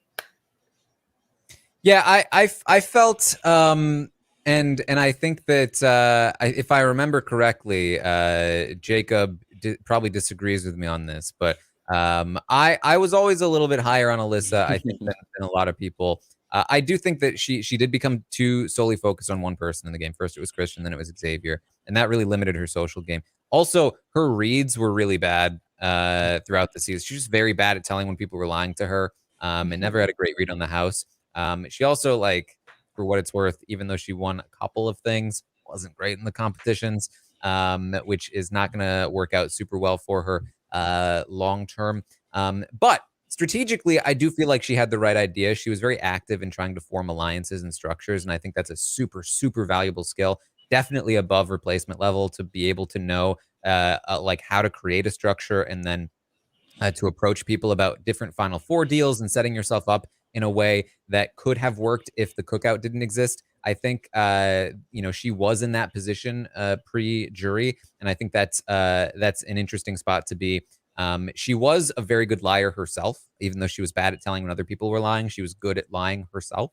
And you know, I also think that she had an uphill battle. She was somebody that came in and people had preconceived notions of who she was as a player. They right away, people were calling her Annalise 2.0. And just making assumptions about her that she was gonna be in a showmance. And yeah, she did get into a showmance, but she still had that association on her right away, something that she had to work against. Whereas, you know, again, somebody like Xavier comes in and it's a lot easier. You know, people gravitate toward you. They don't make those kinds of assumptions. And there are different kinds of assumptions that Xavier has to deal with. But for Alyssa, in this house in particular, she really had to deal with a lot of these preconceived notions that she worked pretty hard to fight against, and I think successfully fought against. By the end of her time in the Big Brother house, people were not calling her Annalise 2.0. They were not discrediting her, discarding her intelligence. And if she had made it to the end, I think she would have had the respect of a lot of the jurors. And I think the ability to climb up from where she came in is a very valuable skill for a player. And I also love that she had a cutthroat side to her. She was very willing to cut Xavier if it meant advancing herself in the game. And she was able to detach herself, even though she had obviously emotions in the game. She was able to take a step back when Derek X betrayed her. She was like, I'm still going to vote for you in the end, though, if you make it. Like, I'm not that kind of a player. And she was able to make like final 2 deals with Hannah and be like, yeah, I'm gonna cut Xavier. And I fully believe that she intended to do it. So I like all of those things. So I gave her 6. Oh wow, Jacob Jones over there, like, no. Wait, I like that sound drop, yo. No, bad. Yeah, I never really got your Alyssa stand card. wouldn't say it's a stand card. Okay. A stand card would be like 10 out of 10. 10 out of 10. Yeah. Okay. A stand card would be like, Ooh, I love it. That's my favorite drop of yours. But I would give homegirl Alyssa a 4. Honestly, because I feel like you say like, oh, she fought back against all these preconceived notions. Yes, she's not Annalise. I would completely give her that. She is a better player, a more active player, a more aggressive player than Annalise is, period. But even the preconceived notion of people were thinking, oh, she's going to get into a showmance. I remember seeing her on feeds being like, oh, who do you think is the prettiest girl? Who would you be in a showmance with? X, Y, and Z. And I feel like she fell right into that thing with like the whole situation. So I feel like that wasn't fought back against. And so all these preconceived notions that she kind of would have had entering in the game, I feel like some of them stuck with her to the very end. Not to the very end, to the point that to a certain end. And I don't think she was a slouch in competition. I think she was fairly good. Like I was honestly impressed. And I know you said like, oh, you know, she won some, but she wasn't like da, da, da, da. I think she was da, da, da, da. I think if she was on any other season. I use sound effects a lot of times to describe my thoughts, and I just heard it just now. But da da da means like she wasn't a slouch. That means like she was like, you know, she was up there. And I feel like I really loved her, how active she was, and I loved her how aggressive she was. I feel like we saw that from the get-go with the first week when she was nominated with Frenchie, and she like went right to him and they had that big meeting. And then there's like other times that she was down in the dumps trying to find a way to pull herself up out of that, and her competition wins aided her in that. But I just don't like her read, like you said, her reads were off. I don't feel like any like connection that she truly made besides like the Christian one or the Xavier one, anyone was looking at like, oh, I deeply trust her. And that could be just because we had to click out this season and we know who their trust was with. And so that could be kind of like that certain area. But yeah, I just don't feel like she was an active player. I like the aggression that she had with trying to get herself out of shitty situations. But that's all I feel like she had. And yeah, I don't feel like it was much to Alyssa as a game player this season that I saw and that I'm hopeful to see in other seasons. And so, yeah, I never got it, but that's just my standpoint on it. I feel like I agree with each of you because I said my range was 4 to 6. Yeah. So we kind of covered that. 4, 5, 6. And I can tell you the audience is smack dab in the middle at a 5. So there you go. So let's move on to Azah. Let's talk about Azah. Jacob, we'll start with you. I already know that my rating for Azah is not going to reflect a normal, sane person's mind. Are you gonna have to turn in your stand card? No, TBH, I think I am. But watching Azah play this game, I feel that Azah would have made it to Final 3 with the same way that she would have played in the end of the season? No, because I feel like Azah made a lot of crucial mistakes, which for one, it was like being brutally honest to people in power, for not putting up a fake front to the people in power, to kind of showing her all her emotions and not really biting the bullet on anything. And her lack of competition wins also. But something in me just is like, Azah, could Azah just her preseason is still like locked in here a little bit, like how she was talking to her preseason, but we never really saw that throughout the season. But I loved her like loyalty to the people that she felt loyalty to. I do like emotional players, and even though it does not benefit them, it's kind of like, damn, I like that, but it doesn't benefit you in any way, specifically Azah in this case scenario. And so it's very like hard for me to reflect on her game plan and be like, because I think she was Alyssa's level? I mean, I don't think too highly of Alyssa's gameplay already. And so I'm going to give, I just know I'm going to get so many dirty looks, but I'm going to give the thing is, Alyssa was a more active player. So I feel like I can't really, and Azah really wasn't active. And like, Azah's cons outweighed her pros for me. Yeah, and I mean, that's the part that I'm stuck on. Anytime I think about like, well, at least she almost came close to winning the game. I remember, no, she was going to take Xavier. She was going to take it. But then she said that, Tiffany and and like X, Y, and Z Yeah, were we gonna haven't talked vote. to them yet, though. Like, jurors like to be very polite to the people that they didn't have to actually make a decision on, you know? Okay. Oh yeah, I would have gave you my vote. Nah, you know damn well I wouldn't have. Okay, so I can't give her because like just the way that Ozza played in the season, she would have been out earlier. She would if the cookout was not there, she would have been out earlier. She really didn't create any concrete alliances. She really was not in any position, or her alliance, her direct alliance with the Jokers weren't really in any power position to make any influential decisions. They were always the last to know. She was always the last to know. And I just hate to really give her a lower number than Alyssa. But I'm gonna have to because it's like the fight that Alyssa had, the activeness that Alyssa had, did not compare to the activeness or the lack thereof that Ozza had. Damn it, Taran and Melissa. Damn it. I'm about to give her a damn 3. Thanks so much, guys. Well, I agree with you, Jacob, though. I absolutely agree. I think that there are pros to Ozza as a person, obviously, but I think that in terms of gameplay, there's a lot more cons to her game than there are pros. And I think a lot of it has to do with the attitude. I think like the attitude towards the game is kind of like, take it or leave it. I would prefer to have like someone who I like go further, and it doesn't really matter. I don't really care about what benefits my game. And she really didn't care about the win when it all came down to it. If she had just cared for the win, maybe she could have done something and won the game. I mean, she got so close, but she just didn't really have it in her. I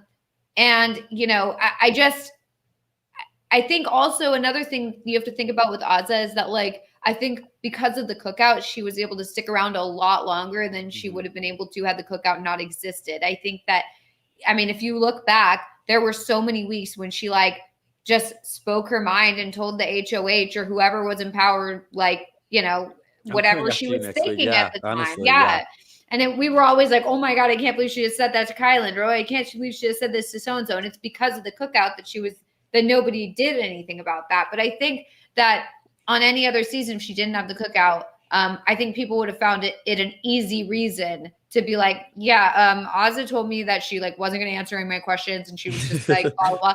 I'm going to put her on the block. Like, if she's not going to like play ball with me, like she's gone. So yeah, I think most HOHs when she volunteered for the block would have put her on the block. Right, exactly. Like that's Alyssa wanted to target her. Like, yeah. I think that because of the cookout, like we're looking at it a little differently, but I think imagine the cookout isn't there. Like, and even honestly, even if it was an alliance based on just normal gameplay alliance, like I think they would have been like, yeah, Ozza's a liability. Like, let's get her out of here. Like we can stand to lose one member. And so I think for me,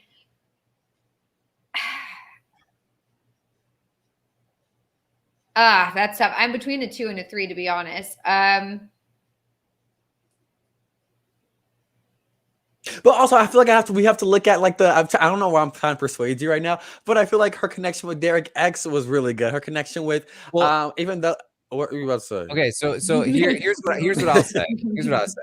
I think she is a great person.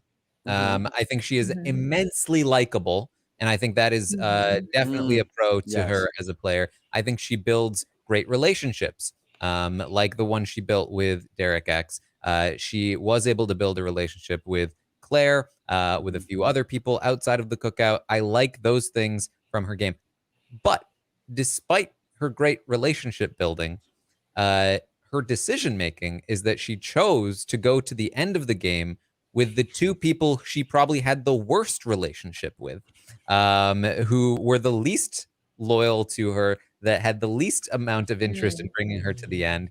And not only did she make that decision, she made that decision knowing strategically it was terrible for her, knowing that they weren't going to take her, not knowing that they didn't respect her as much as she thought they did. And then she planned on taking Xavier to the final 2, even when she found herself in such an amazing position of like, I didn't really like make this happen, but I'm here now. And the easy win is right there. And all she needed to do is win one comp. That tells me that even when things do work out for her, she's still gonna find a way to make the other decision. The other way, you know? True. And so because of that, I had to go with a 2 for Ozza. I don't think she's incapable of winning the game. I don't think that she is like the worst of the worst. And I do really appreciate her as a person, but as a player, it did not land. Yeah, I think I'm gonna have to go with the 2 as well, because I just was reminded that about the whole, like, the second she got power, she used it to make a bad move. So yeah, I mean, I think it's one thing if you can never get power and you're just scrambling the whole time and you're trying to figure it out. But like, if you eventually get power and then you use it to make a move that's really bad for you, like. And people can, work backwards and say, like, look at hindsight and be like, well, she did make it to the end, so maybe it was a good move. It wasn't a good move. Like, there's no way that was a good move. Like, so, just no. So yeah, I guess, I'll give her a 2. All right. Well, the audience gave her 3. Period. More Jacob Jones all line. right. So They're more aligned with me. You need to throw that line back in there, because you said when they weren't aligned with me. So read the receipts. I said they were more along the Jacob Jones line. Oh, okay. I just said it. I didn't hear that. I didn't hear that part. Okay, thank you. Or it was too posh for you. It was too posh for me. Exactly. Precisely, Taran. Oh, God. So let's move on to Brent. Let's talk about Brent. I can tell you that the audience gave Brent a 2. And for me, that's too generous. I gave him a 1. Really? And let me tell you why. I think the pro to Brent's game is that he was very good at working Frenchie. I will give Brent the credit that he managed to convince Frenchie to not target him, and then he convinced Frenchie to target Travis and target Chris. He basically had the full reins on Frenchie's leash, right? But nothing else. He only had Frenchie ever. He had no other allies in that entire house. Not a single person wanted to stick their neck out for Brent. Not only not stick their neck out, but all of even his closest allies outside of Frenchie actively worked to get him out. The week after Frenchie left, the way that he operated in the house was so tone deaf and so outside of the world that he was inhabiting. I do think that Brent is perhaps the kind of player that in a season 21 of the show might be able to fit in a little better and be okay. But he is never the kind of player that's going to be able to adapt to any situation, because we saw he was not able to adapt to this cast and he rubbed them the wrong way. And he never even knew that it was happening. Although, I mean, thinking about him talking to Alyssa about reading her lips, thinking about him talking to a group of people in the HOH room about different lessons he's learned in life, and then after he leaves, they're just laughing at him, and then all week long having no idea that he was the target, or that he was going home. He knew he was the target. I'd give him that. But there was just I just can't see a scenario where he succeeds in this house, and it's due to his own behavior. So I had to give him a 1. Yeah. I mean, I agree with everything you said. I think that also he was delusional, I guess, especially near the end when he was like, I'm playing a great game. I've got it on lock. I know what's going on. And it's like, you're about to go home. Like, you have no idea what's going on. So I think that also plays against him. And yeah, the fact that he just wasn't recognizing where his position was in the house, and that his allies were not his allies. And, he just wasn't reading the room. And I think also the way that he, talks to women and stuff is obviously very off-putting. So I think that in any house, I think he would have issues with the women. Maybe in a house, like you said, like Big Brother 21, maybe it wouldn't have mattered if he had problems with the women, because maybe it wouldn't have mattered. But this season, for sure, it's a problem. And I would hope it would be a problem in future seasons. But yeah, you're right. I do want to give him credit for, his work on Frenchie in the first week. I think that it shows that he can turn it on and he can do it. So I don't think he's totally just a flop player. I think that he has some ability in the game. But I think that it is a little, it's a rocky road for him for sure. But I think I'm going to be a little generous and just give him a 2, just because we saw that he could work the charm angle with Frenchie. So yeah, I got to give him a 2. Yeah, I'm between a 2 and a 1. And I'm between that too, is because the only good point that you brought up about him, Taran, that the first week that he did, I mean, was it the first week that he did get in there and talk to Frenchie and kind of persuade Well, to be fair, him. didn't he leave the second week? He left So the third like, week. oh, okay. I was gonna say, like, if we're saying the first week was good, but the second week was bad, then like maybe it's not. And so that's like the only prominent thing that I see with his gameplay is when he knows that he's in trouble, he can actively turn on, even though that was with Frenchie. And I don't know if that would work with, like, say, everyone else and in the house at that time. And yeah, he was just very unlikable amongst the entire house, and no one was willing to stick their neck out for him. No one was willing to tell him anything. Even Whitney wasn't. And like, I mean, Whitney did not like him, but it was just like no one on your team. We knew Derek X and we knew Hannah were closer to mainly the people of the cookout and the other side of the house. But even the only person that you could literally like gleam light at and just like see any type of opportunity wouldn't even tell you anything. And so through a competition specifically to get rid of him and go down a number in their team. Oh, I forgot about that. Damn. Okay. Okay. Damn. Yeah. Damn. Russell Hanston. Okay. Give him that one. Stop that one up there. Yeah. I really forgot about that. Damn. Yeah. All right, there you go. Let's move on to Brittany. Let's talk about Brittany. All right, for me, Brittany was kind of a tough one. I think that strategically, I feel like that's her strongest aspect in the game, her strategy. I think she knew the game decently well. I think she would have been somebody that would have been interesting to see if she had gotten any power, because I don't think that she was as easily persuaded away from her own strategic thoughts as people might have thought.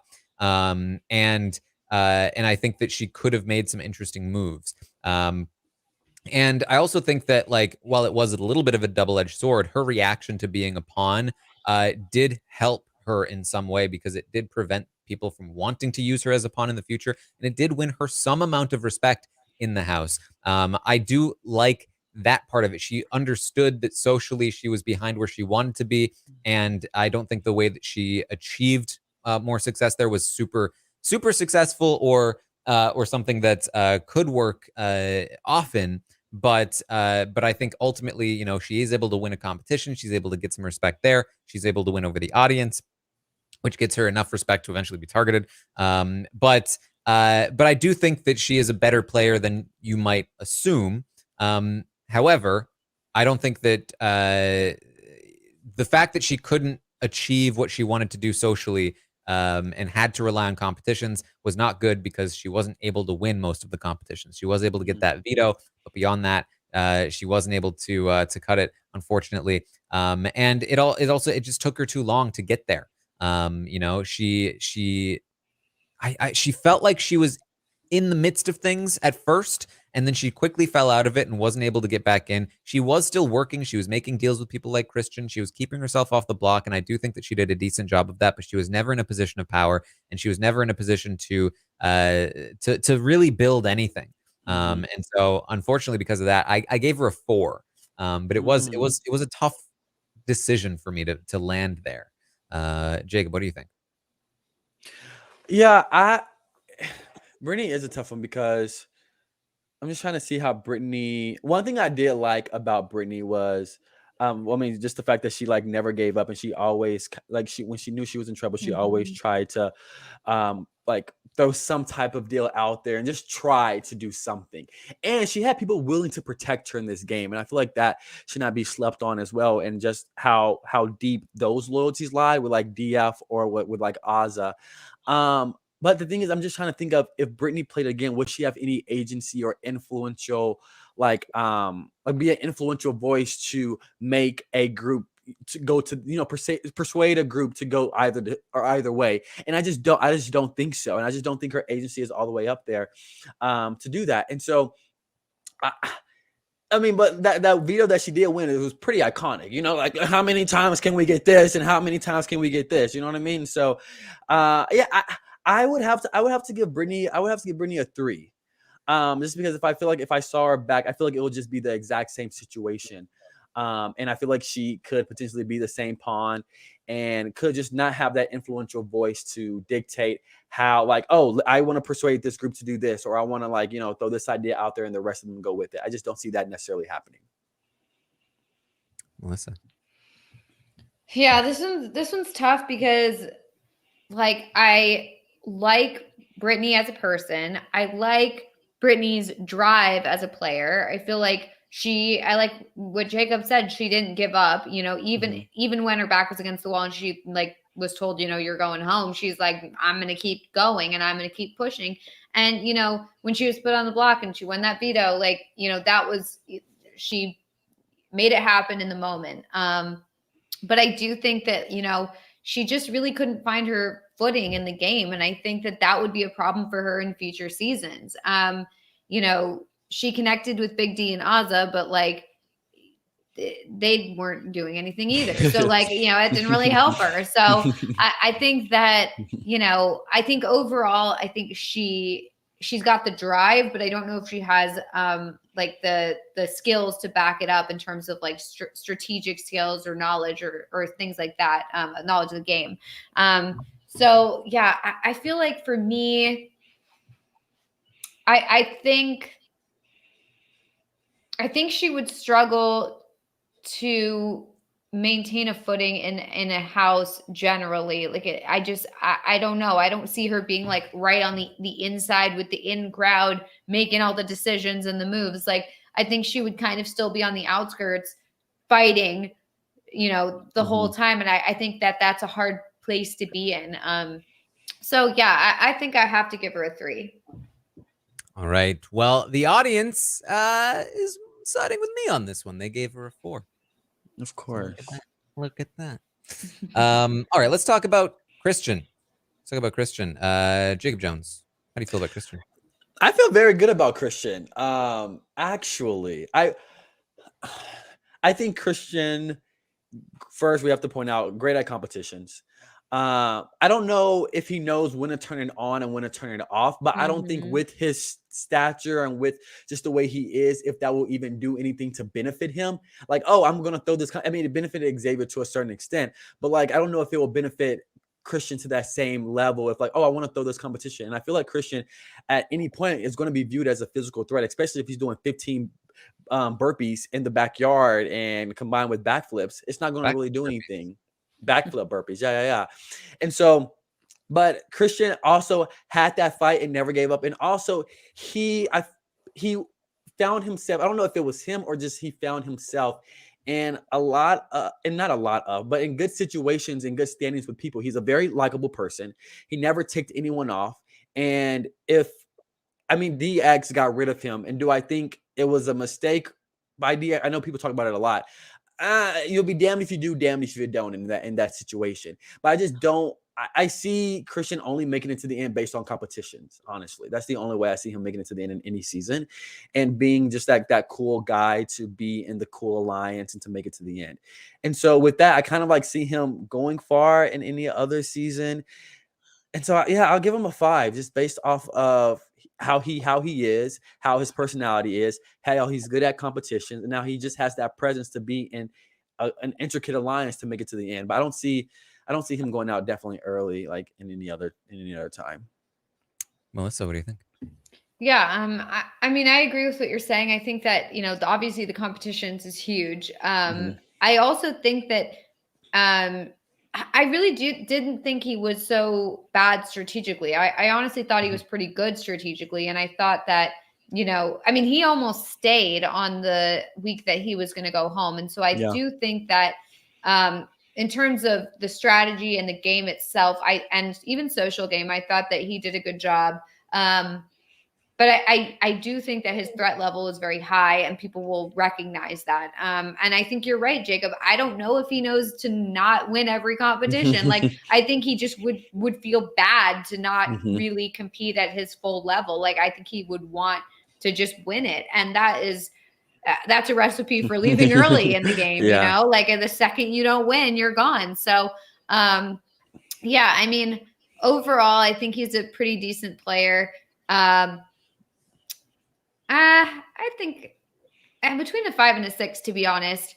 But I think he is a bit better than Alyssa, so I think I am going to have to give him the 6. I gave him a 5. I think Alyssa is the better player of the two of them personally. Christian is a beast at competitions. He's very, very likable, but I did find him to be a bit lost when it came to the strategic side of things. He really relied on Alyssa to guide him in that sense. And I think I'm weighing the comps more than I think like I totally see what you're saying, and I think you're right in terms of strategy. I think that Alyssa's higher, but I do think in terms of comps, like it kind of, I don't know, kind of balanced out for me. Well, just for me, I think the biggest fault was he just wasn't an active enough, and I think this is a criticism I have for a lot of players in the game, but he wasn't an active enough player strategically or socially. He spent too much time with Alyssa. He let Alyssa do all of the talking for the strategy. He didn't follow through with those conversations. He did not make Derek X. He had a deal with Derek X. He didn't do anything to make Derek X feel comfortable with him. He barely talked to him at all, and spent too much of his time with Alyssa. And of course, he was just terrible at threat level management. I mean, he was such a massive threat and target that it really, to me, balances out, and that's why I gave him a 5. And the audience also gave him a 5. In fact, he was just below Alyssa in terms of Alyssa was a 5.06. Kristen was a 4.99. That's so funny. Very close. Let's talk about Claire. Melissa, how do you feel about Claire? I love Claire as a person. I love her. I feel like I was pretty disappointed in how her game turned out. I feel like she's a great first half game player where it's like you lay low, you scope it out, you start to kind of like you build alliances with people, you start to understand like the layout of the house. But she just never like did the second half, which is like you have to turn it on and actually like make moves and play and like put yourself in a good spot. And she just never did it. And I was just, I'm doing the Claire hand gestures. Never did it. Yes, that's like classic Claire. But yeah, no, I just feel like I was disappointed in how her game turned out. And I feel like she has the mind for the game, the strategy. I think that she is generally like, I think, and I know we've kind of critiqued her social game, but I really do think that she has a good personality and social game in terms of like having people like her and want to be around her. I think that maybe it didn't translate to game alliance, like game relationship with them, but like overall, I think that she can have a good social game. But the competitions just like clearly are not there. And that's like a problem. And then also just like not making big moves. I mean, she had the opportunity to make a big move and she just was too trusting and reliant on Tiffany and just let Tiffany take it. And, you know, it's unfortunate because in a normal situation, if there was no cookout, not a normal situation, I guess like that, if there is a situation, it wouldn't be normal, I guess, because any normal situation, you'd have a big alliance. But in a situation where there was no cookout and Tiffany and her really were the closest, tightest allies, I could see why she would be like, I'm not going to upset my number one ally's HOH. But when from the outside looking in, we're like, how can you not see this? But obviously, she didn't see it. So, you know, I think I have to give Claire. Oh, this is hard. And I feel like I'm letting my like personal stuff get in the way. Cause like, I think X is a better player than Claire. But I think, I think I'm going to give her a 6. I'm just going to do it. Yeah, I'm with you on the 6. I think that for me, most of the criticisms I have for her game come down to the passive play. I think she was far too passive. And that's true in the social sense. I think she has the social skills to bond with lots of people. Again, she connected with Azza. She connected with Brittany. She connected with Derek X, with Tiffany, with Hannah, with Kyland. She connected with a lot of people in that house. But she didn't actively manage enough of those relationships consistently enough to really be on top of the information the way that Tiffany was. Also, even look at the jury. When the jury was asked, like, who do you feel closest to in the jury? Like, half of them said Claire. She's got the social game. She's just not active enough in the game using it. And the same is true, I think, strategically. She clearly has a mind for the game. She was invaluable to Tiffany in the early weeks of the game. She has a great strategic mind. She really helped Tiffany a lot when it came to gaining control of the house. But then she stepped back, and she just kind of let things play out, and she was not active enough in making strategic moves to really, you know, prove to us, at least to anybody, that the strategic and social elements were there. I think they are there, but we never got to see them in action because she was too passive. And I agree with Melissa as well. Competitively, she fell short. I compare her a lot to Alyssa because I think that they have somewhat similar games in terms of the level that they're at. Alyssa had terrible reads. Claire had amazing reads. But Alyssa was more actively trying to build structures, at least for a portion of the game, than Claire was. Alyssa was still making, final two deals with Hannah and making, an end game plan, while while Claire was still kind of playing Tiffany's game. So I think there are pros and cons to both of their games, and they balance out in a weird way. It's interesting that they're the final two non-cookout members left in the game. But ultimately, and I think she's extremely likable, and I think if she had made it to the end, she would have had a lot of votes. So I do think she is, an above replacement level player. And I think that a lot of the players in this house are. Again, my biggest criticism of them is that they're not as active. This is a very active house, especially with what the cookout was doing, and in most other seasons, you might not have had to be that active. I mean, being active is basically whoever's the most active without being a total idiot is going to do the best on the season most of the time. So how active you are is basically in reference to who the most active player is. And that was Tiffany this season. But yeah, it's a 6 for me for Claire. Jacob, what do you think? I love Claire. No, she's really awesome. And I think just the issue was I don't think Claire trusted her gut in multiple times, because I've seen her in conversations that she had in the house, and I've seen her in pivotal conversations that she was even just talking to the camera, that she was letting all her thoughts go, and I was like, okay, she's kind of on the right wavelength, but she just didn't act on that, and I feel like she knew what to do but just couldn't.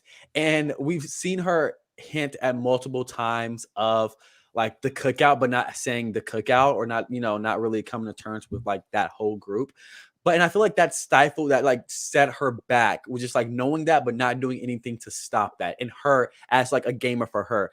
The competition, she, didn't do very well in those. But her social relationships were very dope. But I would have loved to see Claire in those 2 weeks of safety, her take more of an agency. She had those social relationships built, but just stay on top of the game relationships and like just the influence that she could have potentially had in those 2 weeks with the other house guests. And I just feel like she let that time slip through her fingers so much. And so I think if Claire comes back, we're doing like, if they just kind of was dropped into a season, I feel like she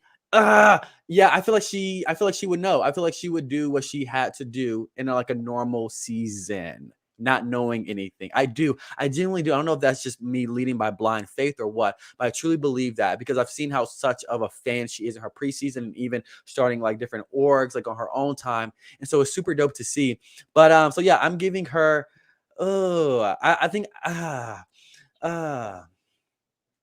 damn it.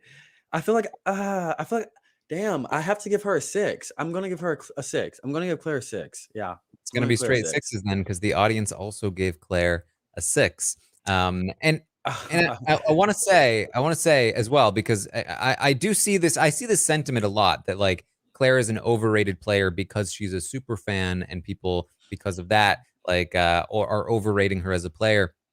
I think that something, I will say this. I think Claire's game in Big Brother 23 was not a 6. Claire's game in Big Brother 23 was like a 3 or a 4. But we are rating her as a player, as her potential. I think something you have to remember is that in the early portion of this season, Claire was very well positioned. She was the person that, Christian and Alyssa wanted to bring the furthest. She was also insulated within the Royal Flush. She was insulated within the detectives. She also had her own thing with Hannah and Tiffany. If those things were locked in place, she would have been in a very good position to win the game. Then, even after all of that gets blown up, once she's in the final, final 9, once she's, when she is HOH, she makes that terrible decision. Even then, she's still in a decent spot there to win the game if Tiffany is true to her.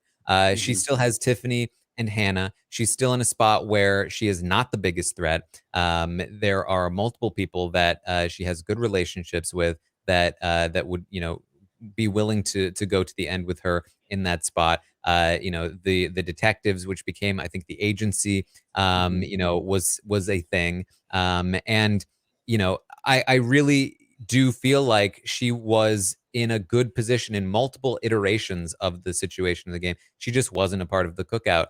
And that doesn't mean that she was in a great spot all the time or that she made good decisions. I already criticized her for those things. but like a player who has the reads that she did in the house, who was in a good position in the house, I cannot in good conscience say that is average replacement level. It's just not. And it has nothing to do with the fact that she's a super fan or anything like that. It's just how she played in the game. I mean, nobody says that I'm overrating Alyssa because she's a super fan. Right? But I gave them both 6s, and I do think their games are somewhat comparable. So that's that. I gave Alyssa a 5. All right. Well, let's talk about Big D. Oh, 10s across the board. Why do you even ask, Taran? You know what to do. Drop the 0, leave the 1. Big D. My pros for Big D: he's not a threat. My cons for Big D: everything else about it. Shut up. I've already talked so much about Big D's game. I feel like we don't need to hammer home the point. But I gave him a 1. It's a 1. Yeah. He's the example of a 1. You don't want to know one thing though about Big D's like type of player and type of like personality that he has. Like if I was in the house early on, like later, honestly, I don't know, because I'm not that scary. So probably not, but I can see players like, oh, I don't want to put him up because I don't want to hear his math, or I don't want to hear like him come after me and want to argue with me and just different things like that. And so I can see that benefiting him in certain capacities, but the game level was trash. The illusion was on 100, and the lack of competition wins was on 1,000. And so, it's really, I feel like you took the words out of my mouth all season long. And so it's really not much left to be said in that, but yeah. And he didn't know who to take to and this is the thing that finally baffles me. Like not saying he didn't win the final, competition. Yeah, he would have taken Xavier. He would have taken Xavier. And Azah, before like the disrespect happened, she was like, okay, I'm a Big D, X, Y, and Z. But like Big D, like he was Kylan or Xavier. Like he wanted to go to the final 3 with them. I'm just like, why? Like, do you not understand, Azah? If you have 1% of winning, 2% of winning, 15% of winning this game, you would take Azah with you. And he just didn't understand that. And I'm with you, homeboy. Yeah, he talked himself out of a second place spot if Azah had won part 3. But the audience gave him a 1 as well. Melissa, are you with us? Yeah, I mean, it's hard because it's like part of me is like, oh, well, maybe he's a 2 because, he is the type of player to, have a good social game and be able to be kind of like, quote unquote, dragged to the end. And so maybe like in any season, he might be in the end and maybe you get a better jury, or maybe he's able to convince people because they like him that he could, win it. But at the same time, like his social game wasn't that great either in terms of like making people like him. So it's not even like, oh, but his personality, it's like at the end, he was so mean to Azah. Like, and he like, she was like one friend, and he like totally just like she was gonna take him to the end, and he just totally tanked his chances with her.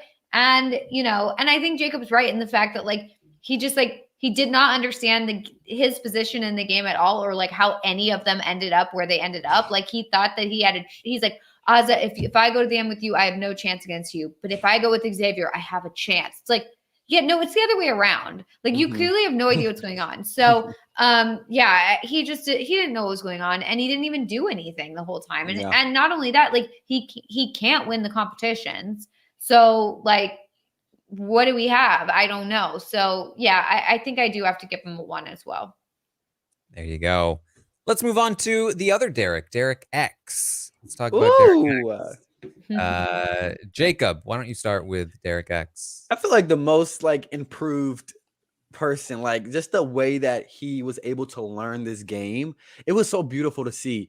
And I do feel like good in competitions, really good in competitions. He was very adaptable as well. Like just to have him go into pivotal roles, into pivotal plays with just the house guests, it was really remarkable to see. And I just can't get lost on the fact that he learned this game so beautifully and quickly too, because it's just like him from the first week to him from the week that, you know, he got evicted. I was like, this is a completely different person. And I love that.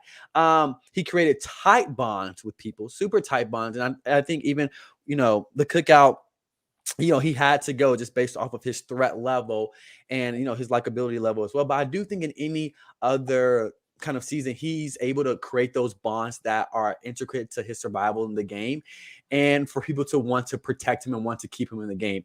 And his competition wins are a plus. And so but I also think I'm kind of just like over him, like not over him, but like I'm like my numbers like over because I just like, he's such a dope guy and I like him so much. But I think he played the game really well for the game that was laid out for him to play. And so I would give Derek X I gave Xavier a 6. Damn it, I kind of regret that now. Damn, I have to get. I can't. Yeah, I have to give Derek X a 6. A 6. Yeah. 6. Okay, Melissa, what do you think? Yeah, I mean, I was very impressed with Derek X. I feel like he learned the game so quickly. It like took one conversation with Tiffany for him to just like it all came together. It was just like a beautiful mind or something.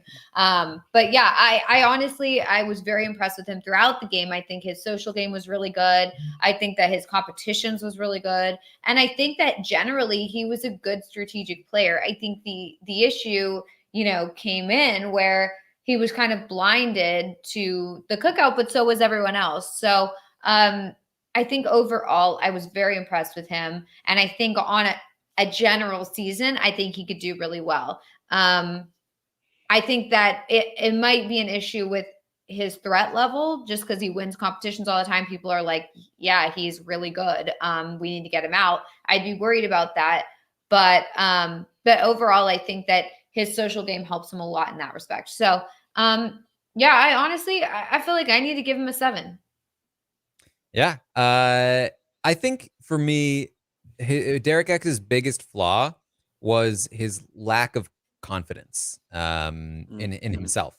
And I think that this in part stems from his lack of experience with the show. If he had seen the show more, maybe he comes in with a little more confidence in his knowledge of the show and his ability of the show, to play in the show. But his lack of confidence, I think, plays into why, you know, week 1, Frenchie puts him in a spot where he lacked the confidence to stand up for himself. He confessed to things that he didn't even do because he didn't have the confidence to be like, no, I didn't do those things, and defend himself. And he became a social pariah because of it. And he eventually, you know, started getting more and more confidence. But even though he came back up from that spot, he never fully recovered from it. He never fully had, I think, true confidence in himself as a player. He learned a lot from Tiffany. He learned a lot from Kyland. He even learned some from Hannah when he was playing the game. That was great. But I think he relied on them a little too much for his decision making because he wasn't confident enough in his own reads. But he had which ultimately allowed them to steer him right off a cliff. Right. That's why he's able to be talked out of you know, playing in the roulette competition and all of that. But despite not knowing much about the game, I do think he had really, really good instincts for it. I think that socially, fantastic. I mean, everybody loves him. extremely likable. He had some great strategic ideas. Again, when we talk about like the master plan, or we talk about like the idea of having, a pair, a person, we've talked about how it's been done before. But Derek X, we don't talk enough about how Derek X on night one of the feeds was like talking with either Kyland or Travis about like, yeah, what we should do is build a big alliance, and then we'll each have one person as a pair. Like he just like came up with that because it's, and maybe he'd watched a season that was close to it, but he had great instincts for the game. And if he had more confidence in those instincts, I think he would have performed better. He was one of the only people to not only nearly perceive the cookout, but also to understand that Kyland and Tiffany were the biggest threats in the game. He was constantly wary of that fact, but again, didn't have the confidence to really build his own thing outside of that. And he's an extremely good competitor in those competitions. So I do think that he has a lot of potential in this game. I also gave him a 7, as did the audience. So I have a question. As we've seen, like how he's quickly learned the game by the help of some of the members, like Kylan, like Tiffany, and Hannah as well. Do we think if Derek X was dropped into like a normal season, just based off of what he knew going into this season, that he would like learn it like that? Because a player like Tiffany is not really that frequent. We get one like her. You know what I mean? To like inform, to like be that diligent, and just to really like hold those social relationships. Do we think that in any other season that he would grasp the game that well, like he did this season? I think he could. Yeah. I mean, I think that having a teacher was great, but if he's in a season where there aren't great players to teach him, then he's the one that learns the fastest, and he becomes the person who is the most experienced, right? I think a very solid player here in Derek X. Let's talk about Frenchie. Melissa, how do you feel about Frenchie? He came in saying the right things, but then he just went against everything he was saying. And then like, I don't know. I just feel like he was basically like a Devin, and he came in, created the bomb squad, and then like blew his own game up. I don't know. He did not go about it in the right way. And what's interesting is I feel like when the game first started, we were all like, man, Frenchie's got everyone under his control. He's so good. Initially, because we were like, he's a big threat. Everyone wants to work with him, blah, blah, blah. But that fizzled so quickly. I don't recall ever saying that, actually. Well, no, I recall saying that like I was concerned because I felt like if Brent or someone got power the next week, like no one would want to go against Frenchie, and it would just kind of like steamroll from there, or like he could survive. His structure might survive. Yeah, right. That's what I was thinking, and so I was concerned moving forward. I wasn't sitting there like, wow, he created this alliance. It's so amazing. No, it was more just like I was concerned that it was going to be one of those situations, like a Paul situation, where it's like the person initially creates this thing, and then everyone kind of like follows along, and it just like gets taken down. But luckily we didn't have that. But yeah, he was just all over the place. It was just like playing too hard, too fast, everything all in week 1, like just up all night. No one knew what was going on. It's too stressful. And I think to create that sort of environment is not good. And then, all this like performative allyism, like, I don't know, like maybe it's not performative in real life. I don't know, but it just seemed that way on the show. With the whole like, oh, I'm not going to nominate a woman or a minority, and then doing that. I am concerned, for a future game with Frenchie. I'm concerned for a future game with Frenchie. I honestly am. I think that he's like the opposite case of Derek F, where it's like Derek F wouldn't do anything and Frenchie would do too much. And I think both of those things are bad. So I think I would have to give Frenchie a 1. I also gave him a 1. I honestly, the pros for Frenchie's game, probably more than you would think. I think that genuinely Frenchie is a charming man. He has a charm to him. He won over a lot of people initially, in that first week. He had a lot of people on his side. He built a few structures. He understands the basics of Big Brother strategy. He set up a structure that might have lasted longer had there been a different competition outcome in week 2. I think that's absolutely a good call, Melissa. But And to me, it's like if Brent is somebody who like maybe has a little bit, but then is gonna always screw himself up. Frenchie is somebody who has a bit more, but is gonna screw himself up even more, and it balances out to the same one because he is always going to screw himself up. I think he's always gonna blow himself up. He just can't stop. He just doesn't have it in him. There's no end. There's no bottom to it. We talked about this. He just can't stop moving and just working every angle, and it's always going to blow up. I don't think there's ever a scenario where he's able to maintain a stable game until the end and win. I just don't see it. So it's a 1 for me. Jacob, what do you think? Yeah, I think Frenchie will play this exact same way again. And I just think it's in his DNA, it's in his personality to be that, and I just don't see that being toned down at all. And just the decision making he was going through, I do, give it to him the initial, when we first saw him, we were like, okay, he is, dang, he's pulling in these people seem to like him, but that faded very fast. And I just don't see that picking up in any other season. So yeah, I'm definitely on the wavelength that y'all are on, and Frenchie's a 1 for me as well. All right. Well, the audience gave him a 2. Nice. There you go. Let's talk about Hannah. I talked a little bit about Hannah before. I think that Hannah, the cons to her game, she had a really rocky start to the game. She wasn't really included in much of anything. She had no real close relationships. She really relied on the cookout, I feel, to give her the kickstart that she needed in the game. She was just kind of flailing for a little while. Her threat level management was also really poor. She constantly made herself a threat by talking about how smart she was and how much of the game that she had, how much of the game that she knew. But once she did get some currency in the game, she was much more effective. She saved herself with Christian and Alyssa, and ultimately, therefore, the cookout when they were looking to target her. And that was based on her relationship with them. And she saved herself where Xavier failed, where Kylan failed, and where even Tiffany failed to prevent them from targeting Hannah. Hannah was able to step in and save herself. With the help of Tiffany, she was able to work Derek X very effectively. Tiffany got her started on that path. She kind of like, she with the 2 Oscars, like put them together a little bit. But then took it from there, and she managed to maintain that relationship despite the fact that she was playing him all along. And that she was very effective at that, and she was effective at helping work the cookout to the 6. And my issue with her game during the season was that she was not advancing her own personal game enough. She was very effective at getting the cookout to where it was, but was doing next to nothing to advance her own personal game within it. But that was the game that they were playing. She's also somebody who's capable of winning competitions, especially endgame competitions. I love that about her game. So ultimately, I gave her a 7. Jacob, what do you think?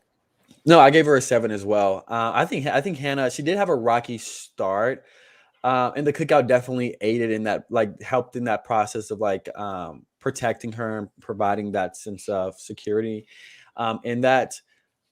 And she had a lot of like great social bonds with people and very tight social bonds with people, and a very like, oh, let me protect you. She had the big brother, big sister bond with Xavier.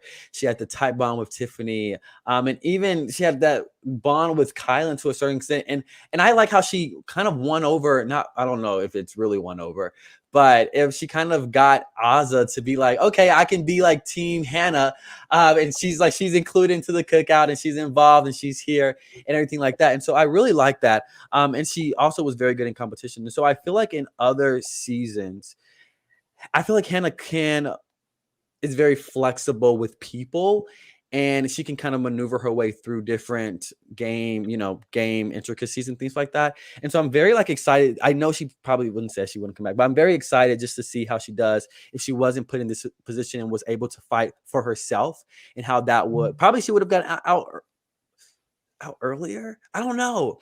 It's hard to say. It's hard to say with that, but I do like the game that Hannah gave, and I would give her a 7 as well. She had a lot of promise to her. And so, yeah, I'm a fan. Yeah, I think if Right. you're looking at like the first half of the game, her performance is not so great.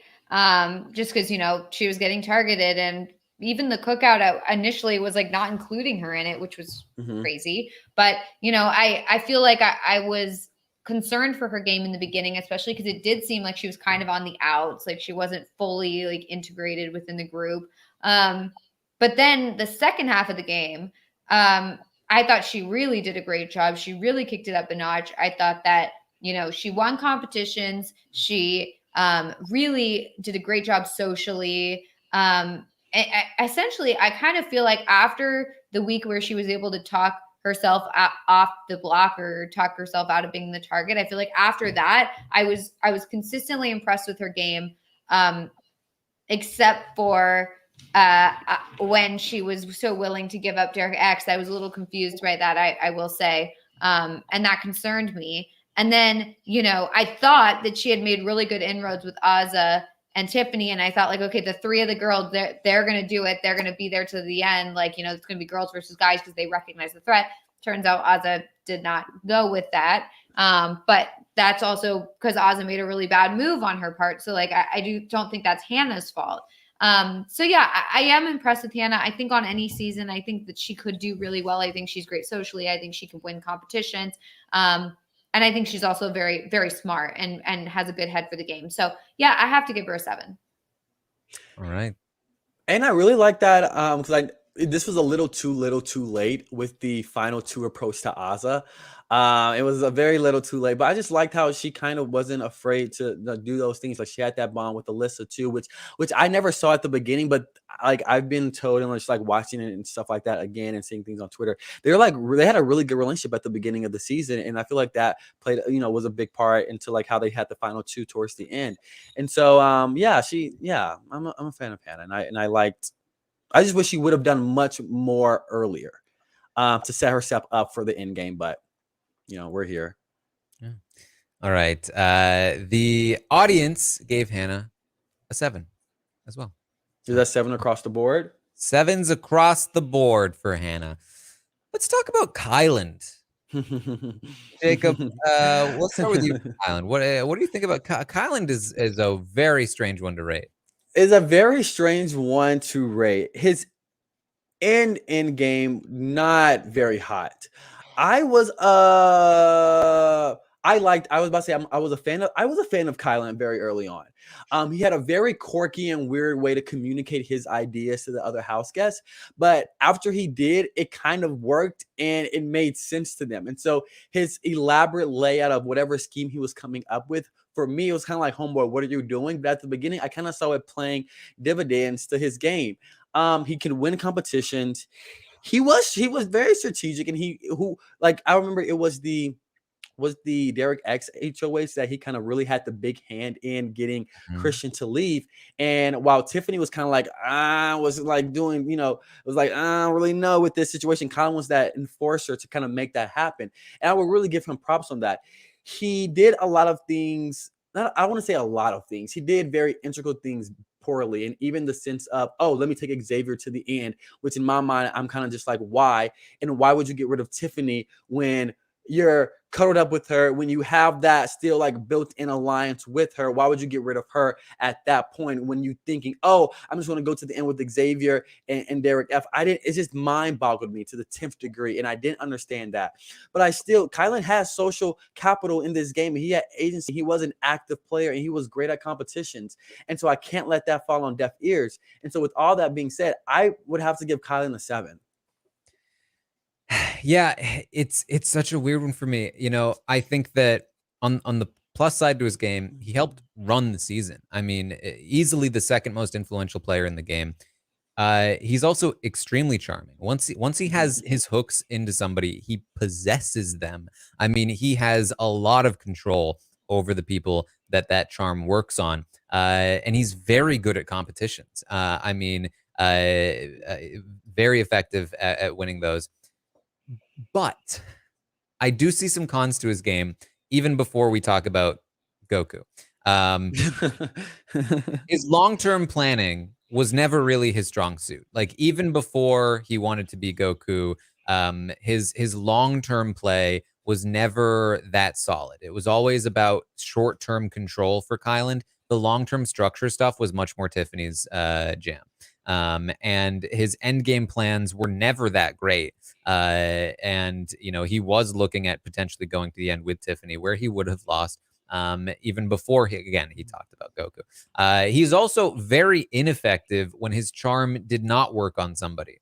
It worked on a few people, but the people that it did not work on, he just came off as, hashtag Kai complains. And they were not fond of it.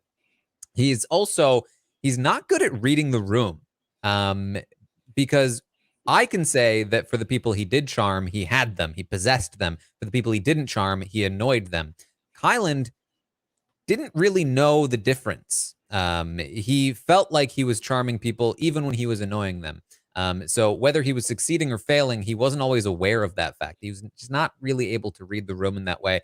And wasn't really great at reading like who the best players were in general. I mean, he was like, I got to throw my game away for Xavier, when Xavier wasn't even the best player, more than likely, right? And so that's when we get to the fact that he wanted to be Goku. I mean, he threw his game away for terrible reasons. Like he threw his game away for reasons that I cannot respect as a player. As a person, I don't really agree with them. As a player, I can't respect them. And even if I did respect his decision, his goal as a player to go to the end with the best player, I personally also think that he was wrong and he chose the wrong player as the best player.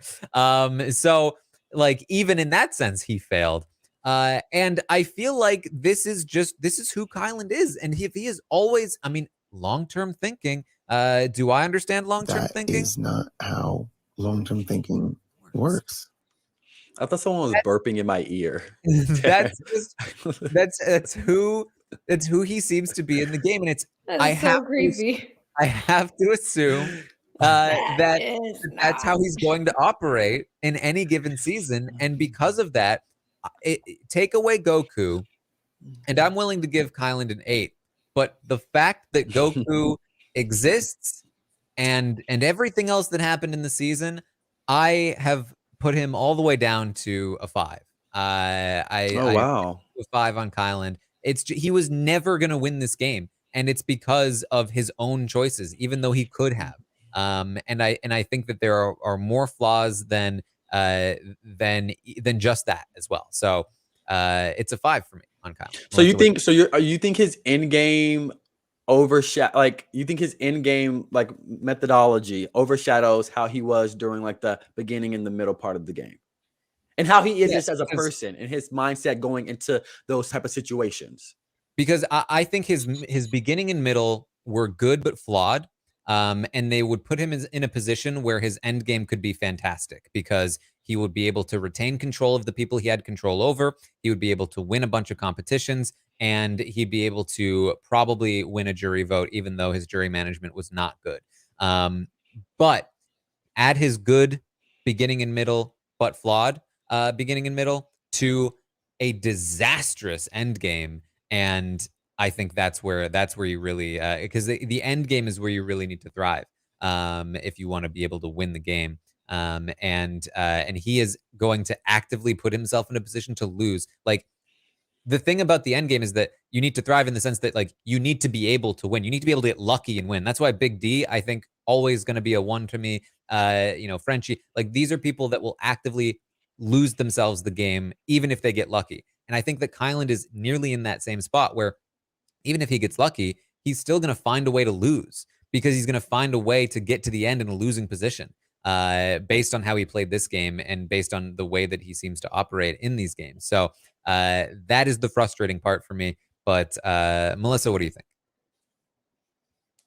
I think that he's a strange one because there are so many pros to his game, but there are also like some huge cons. I think overall, you guys are both right. Like, I mean, the manipulation is just so good. The charm is just so good when he wants it to be. The competitions are so good. you know, and generally I did think for a while that he had a good read on the game. By the end, I wasn't thinking that, but you know, for the longest time, I really was thinking like him and Tiffany, like they're so good. But Kylan lost it in the end because he just lost sight to me of like how he can win and like what's going on and who are the good players and who are the players he should take to the end, etc. I also feel like I think I just keep going back to the fact that anytime he was in power, we gave him a low rating. It was like, or not like low, but it was a 5. And then anytime he wasn't in power, we gave him an 8 or whatever. And it was just like that clearly is an issue. You know, if like anytime you get some power, it's bad for you. I feel like that's not a good thing. So overall, like I think he struggles in some aspects of the social game. Like if he's not turning on the charm, like it's not good. Or if someone's not charmed by him, it's not good. And then obviously like him not knowing who the best player was or what was going on, and him, you know, wanting to like beat the best by being in the end with the best. Like none of that makes any sense. So I think generally like ego hurts his rating for me in terms of like a future Big Brother season. So I am going to give him a 6. There you go. The audience agrees with Melissa. They gave him a 6. Gave him a 6. All right. Let's talk about Sarah Beth. Sarah Beth. Man, Sarah Beth is a tough one too. I think Sarah Beth had a great first 2 weeks of the game. I think that she got in with Claire and Tiffany. She locked in with Kyland. She helped dismantle the slaughterhouse with her play with the Kings. She knew to push hard against Hannah in week 4. And made significant progress. She beat out Xavier in that contest of wills. And she's capable, I think, as a competitor.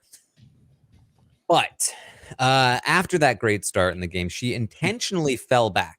And I feel like this was a big mistake because it's a big reason why she failed ultimately in week 4. When she did push, she knew she had to, she did, and she failed, and she lost social capital because of it. And she failed because she intentionally took a step back, wasn't maintaining her relationships well enough, focused too much on Kyland, and didn't have enough sway on her allies. And then after week 4, she fell back again. And this intentionally passive play, I just think was, again, a huge mistake for her game. She eventually is persuaded to do something that's completely out of her interest by Kyland.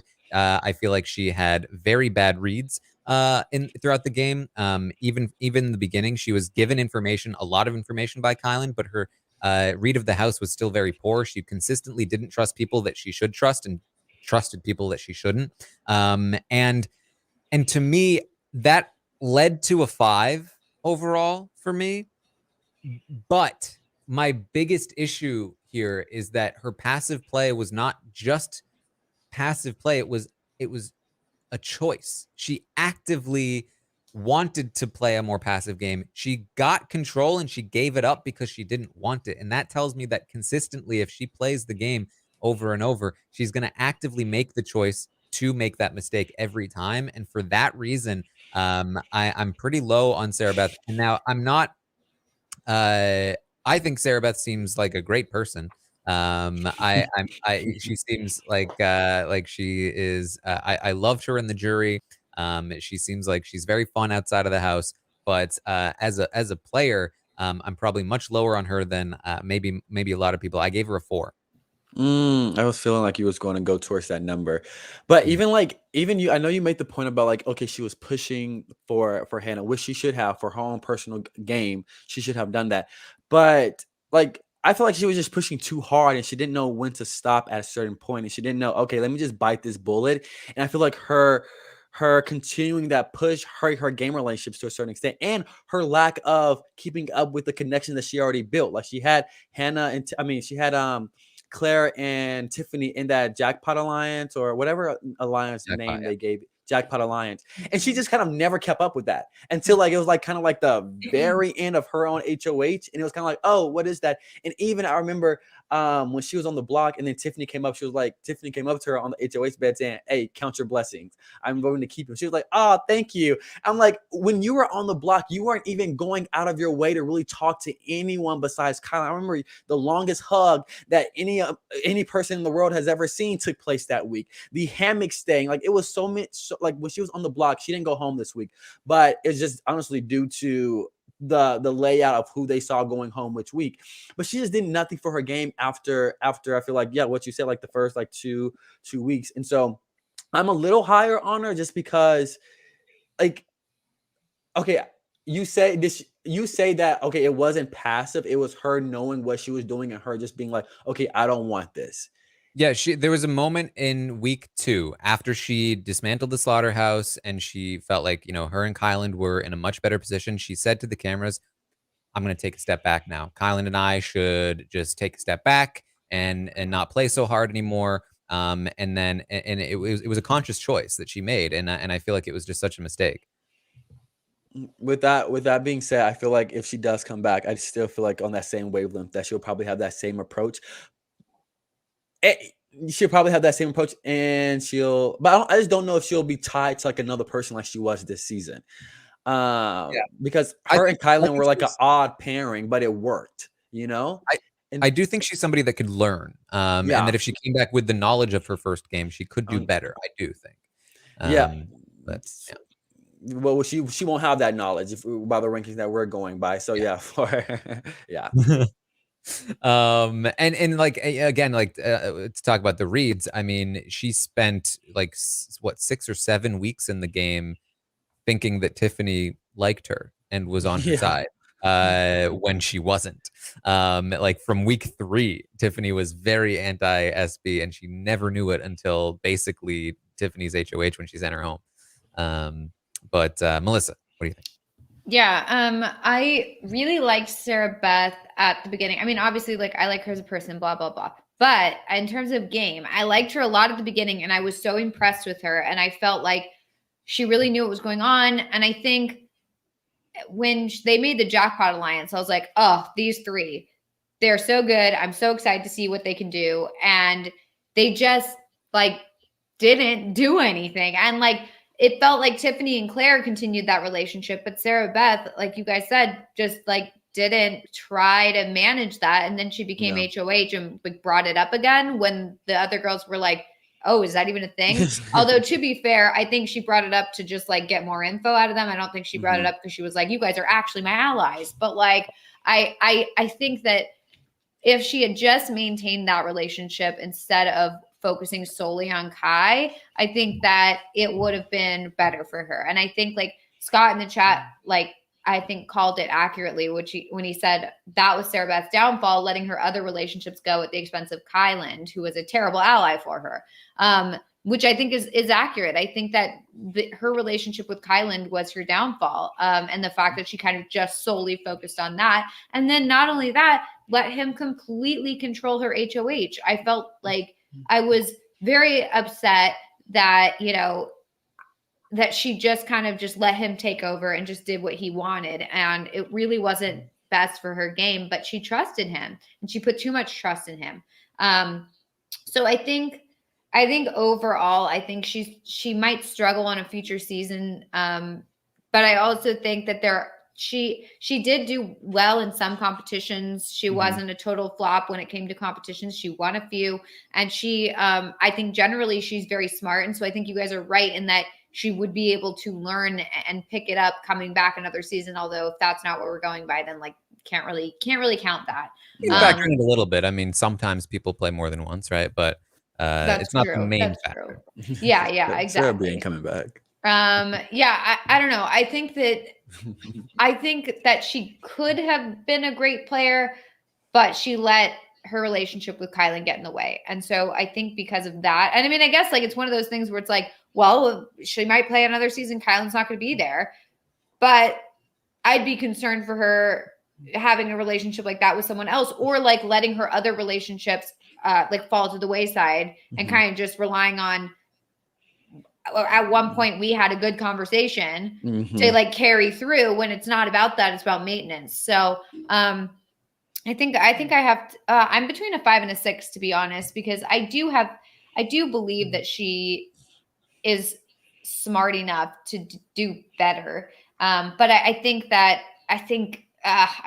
just going to have to go with the 5 because I gave Kylan a 6 and I do think he's a little more skilled. Mhm.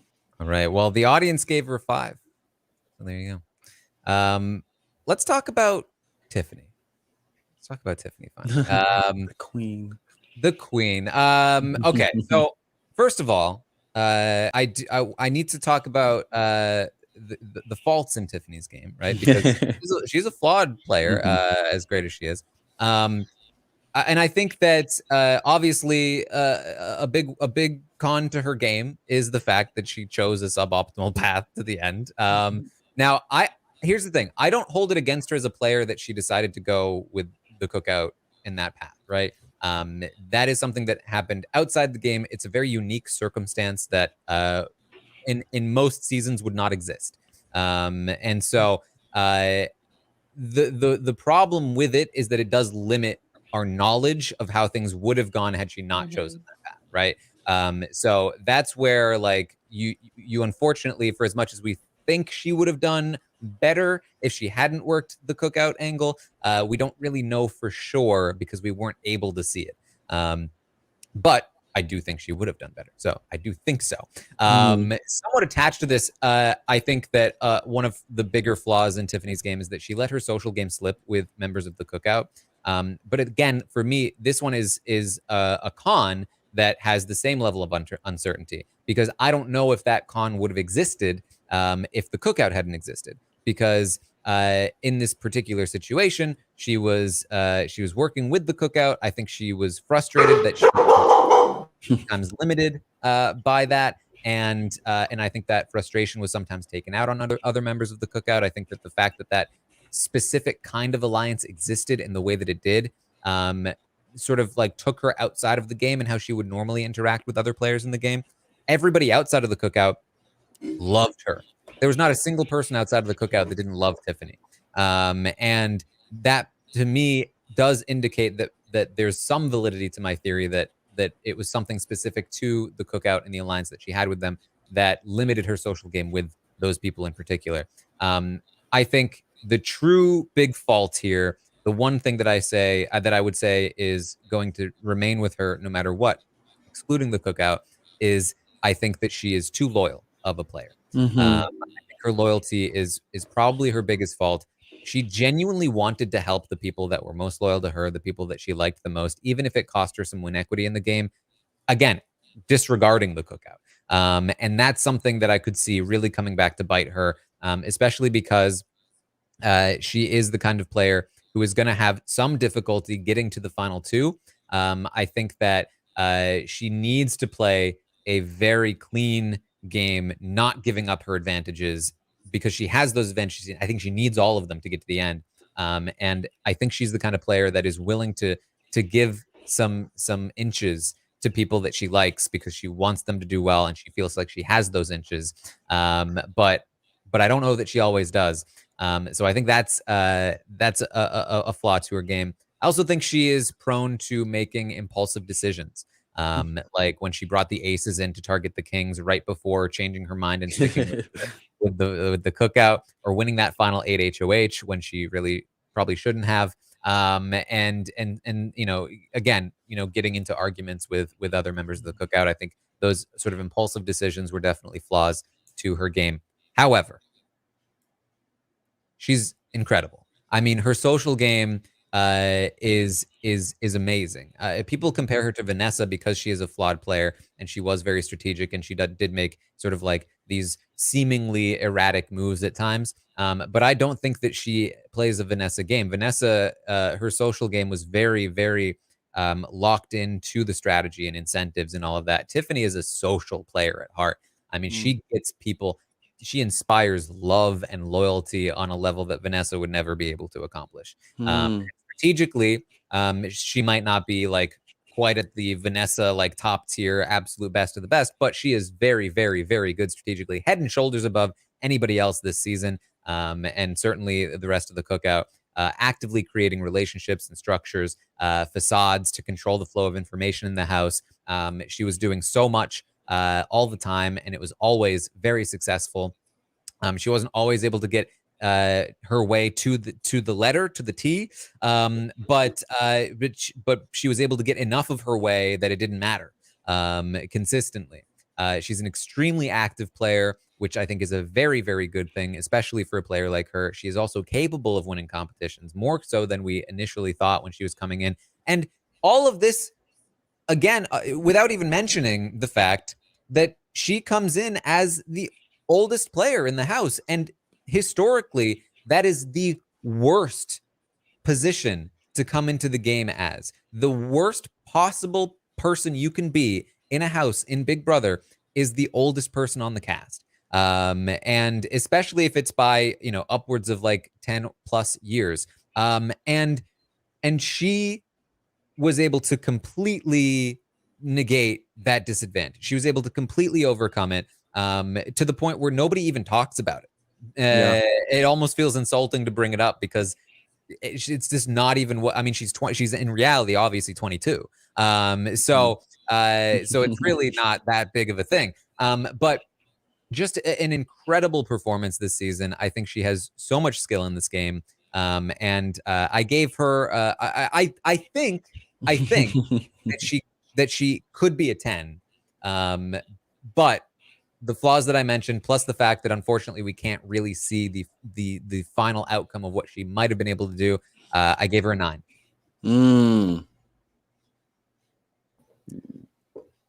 All right, Melissa, what do you think? Who's gonna go? Yeah, no, I mean, I agree with everything you said. I feel like there's not much more to add. She's a great player. I was so impressed with her. I was not expecting that coming in. I felt like, she'd be fine, but I didn't get the hint at all that she was going to be as amazing as she was.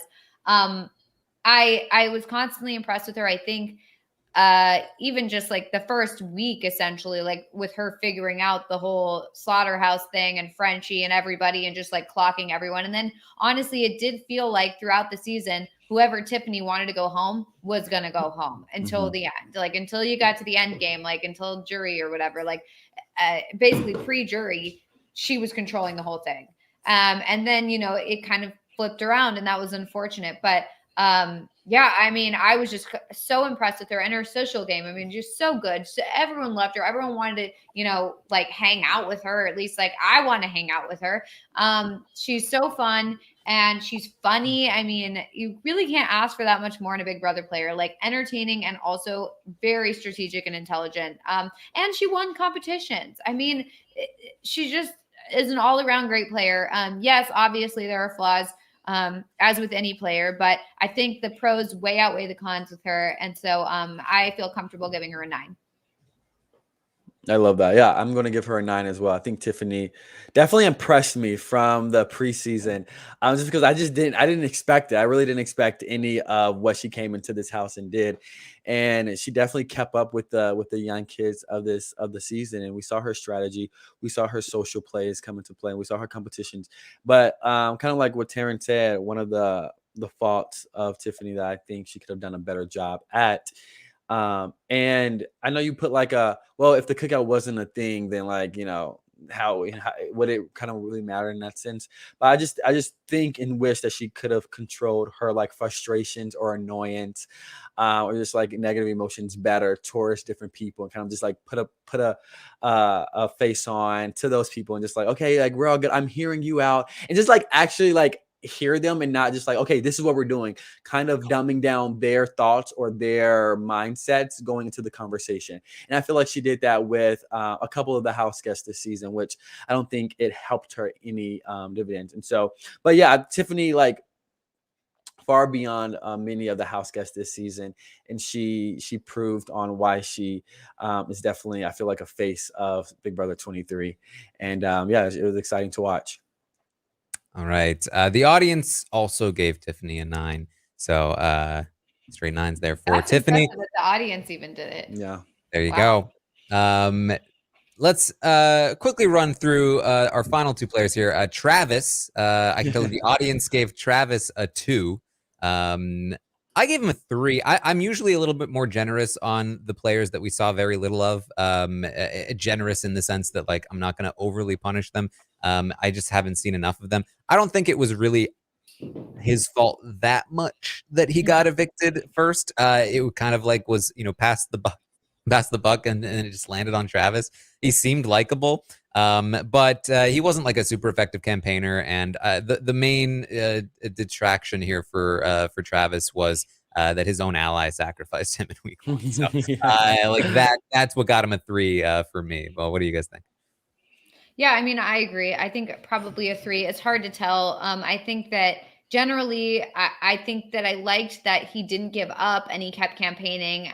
He wasn't super great at it, but I feel like it's very hard because even in the first week, like, I mean, DX was terrible in the first week. I mean, he was embarrassing in the first week. So like, if we only go off that first week, obviously it's not going to be so great. And I think Travis did better than DX that first week. So I mean, I think that like we have to give him some credit. But yeah, it's so hard. It's so hard to tell with him. But overall, I think he's good socially. People like him. And I think also like he wasn't dumb. I think he was a pretty smart guy from what I could tell. He doesn't really know the game very well. And he's made it very clear that like he didn't really watch before and he doesn't watch after, and he hasn't watched any of this season. And so like, I mean, just because he's like a smart social guy, it's not that simple to, play Big Brother. I feel like you should know a little bit about the game. So yeah, I guess I'll give him a 3, but who knows? I'm going to give him a 2 just because, yeah, I feel like we did see him fight at least, but it was very ineffective. And I like that last wrench that he tried to throw to Kylan to throw Frenchie under the bus, but we saw how it resulted anyways. And I just don't see him like really like fighting or really wanting it that much. And so it's hard for me to really see if he is in a position like this again, how much effective fight are we actually going to see out of him? And so just as, I bet he's good in competitions. He's very physically fit, but we didn't really see that. And yeah, so I don't really have high hopes for him. So I'm giving him more of a 2. All right. And then Whitney finally. I was a little torn on Whitney. I ultimately went with a 4. I think that she usually had the right idea of what to do strategically, but she did struggle socially. She often had some bad reads in the house, and I think she just wasn't active enough. Again, it was a big criticism of Whitney's that she just she kind of knew what she should do some of the time, but she just didn't go out and do it enough. And so for me, that lands her at a 4. Jacob, what do you think? I'm gonna give Whitney a 3. I'm gonna give her a 3 because do I think she has potential? Do I think she has potential in any other season? Yeah, she could possibly do well. And we saw her win a competition. But yeah, I just didn't see her really do that much. And even when she was in trouble, she tried to. But her social capacity and capabilities weren't really put into play for her to leverage anything or to her to have those tight bonds like she should have had. She got evicted 4th. And I feel like she should have had some type of like tight ass thing to like, hey, you my bro, you my sis, I got you. And it just didn't happen. And so it all felt kind of luster for me. And so yeah, that's why I'm giving it a 3. Yeah. But I would give her credit, and this didn't go into my rating, but like after the season, she has caught on to what she done wrong and what she can improve on possibly next time. And so that was really delightful to see. But yeah.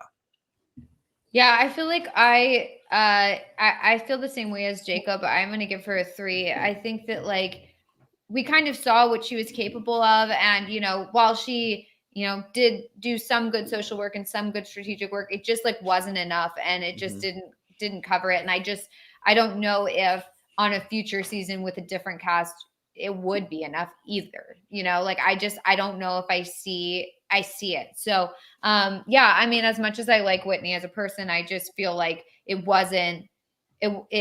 just doesn't really have like more than a 3, probably maybe a 4, but I think I have to go with a 3. Yeah, to me, she was probably the best like slaughterhouse, like actually in the slaughterhouse player. But the audience agrees with you guys. They gave her a 3. So there it is. those are the player ratings. We got through it. We're 3 hours in. You did it. Got a couple more things to get through, and then we will wrap up here. I asked the audience to rank the players from their favorite to their least favorite. Top position here. Who is it? Tiffany. Correct. Bottom position. Big D. Yeah. Tiffany's Who was number second? 1. Frenchie? Oh, sorry. Second? Second or No, second to last. Second to last. It is Frenchie, yeah. Okay.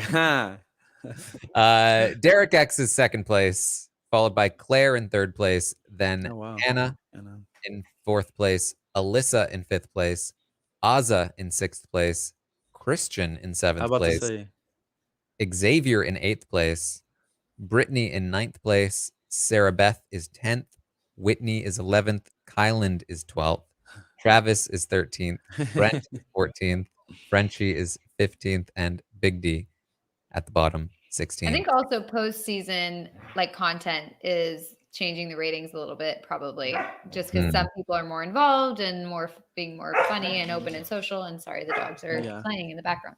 I think it's cool. Well, I also asked which 3 players do you think are most likely to play Big Brother again? Most likely to play Big Brother again. Who's the top pick here? Tiffany. No. DX. Derek X was the top pick. It was close. It was a close call though. Tiffany was second. Then in third place, I think it's Claire. Taran, don't make those eyes. No, I'm wrong. Okay, let me rethink. I was waiting for Melissa to guess. What? Who's after Tiffany and Derek, or Derek X and Tiffany? Yeah. Ooh. That's hard. I feel like possibly Claire, but I don't know. I mean, wait, hold on. Is this who we want to see back, or is this who do we think is most likely going to be back? I could see Hannah. It's Hannah. Yeah, Hannah was in third place. I can also see Christian coming back as well. It was Hannah, then it was Claire, then it was Christian, and then the rest are pretty negligible. I think Christian might get invited to the challenge, but I don't think he would necessarily get invited back to Big Brother.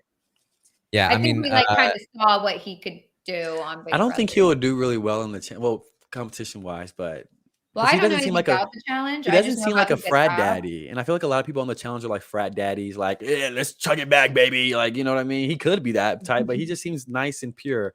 I wouldn't want him to get tainted like that. That's true. He is nice and pure. Yeah, he's a cockadoodle. Isn't that what they call cockadoodle? No, they golden doodle. Yeah, golden doodle. Oh, golden doodle is a bird. Oh, not that. I thought it was a cocker spaniel mixed with a golden doodle.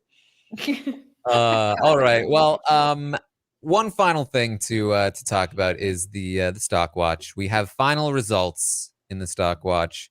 Let me pull this up here and then go here. If it works, no, this. Oh. Okay, so here's the final leaderboard. Matthew with the win here by about $100 went in on Xavier, is the winner of the Big Brother 23 watch. Let me see, when Matthew became the leader was week 10, went in on Xavier and went from 17th to first place.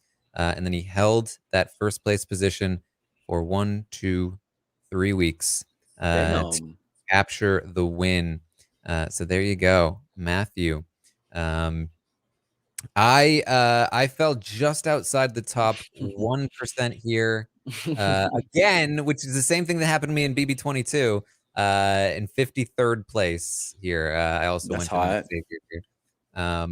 Let's take a look at Melissa. Oh boy. Here's Melissa. I believe in you, Melissa. Okay. There are 1, 2, 3, 4, 5, 6, 7, 8, 9, 10, 11, 12 Melissas. And Melissa Deni is the 8th, 9th?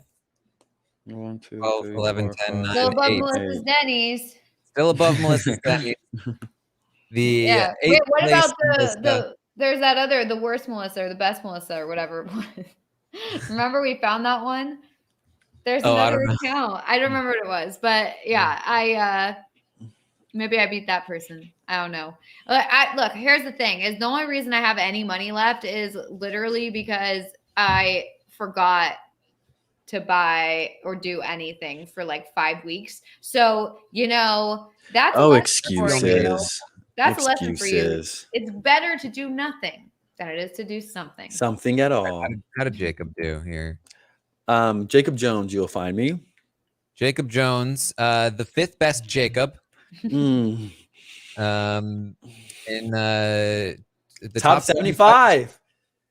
Hold on, where That's was what Melissa? Melissa was the top 100%. Melissa, I beat you. 100. That's a perfect score, baby. I beat you. I beat you. 100%. Jacob had 2 Xavier shares in the end. Melissa had 0.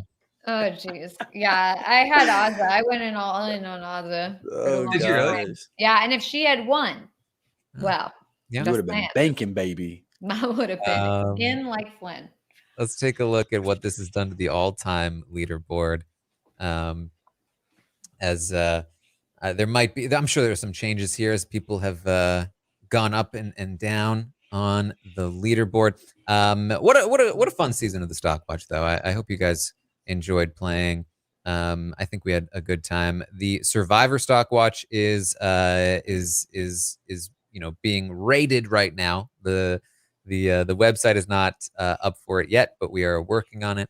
Hopefully, at some point, you guys will be able to play a Survivor Stock Watch. And of course, we'll be back for the Big Brother celebrity season in February, I believe.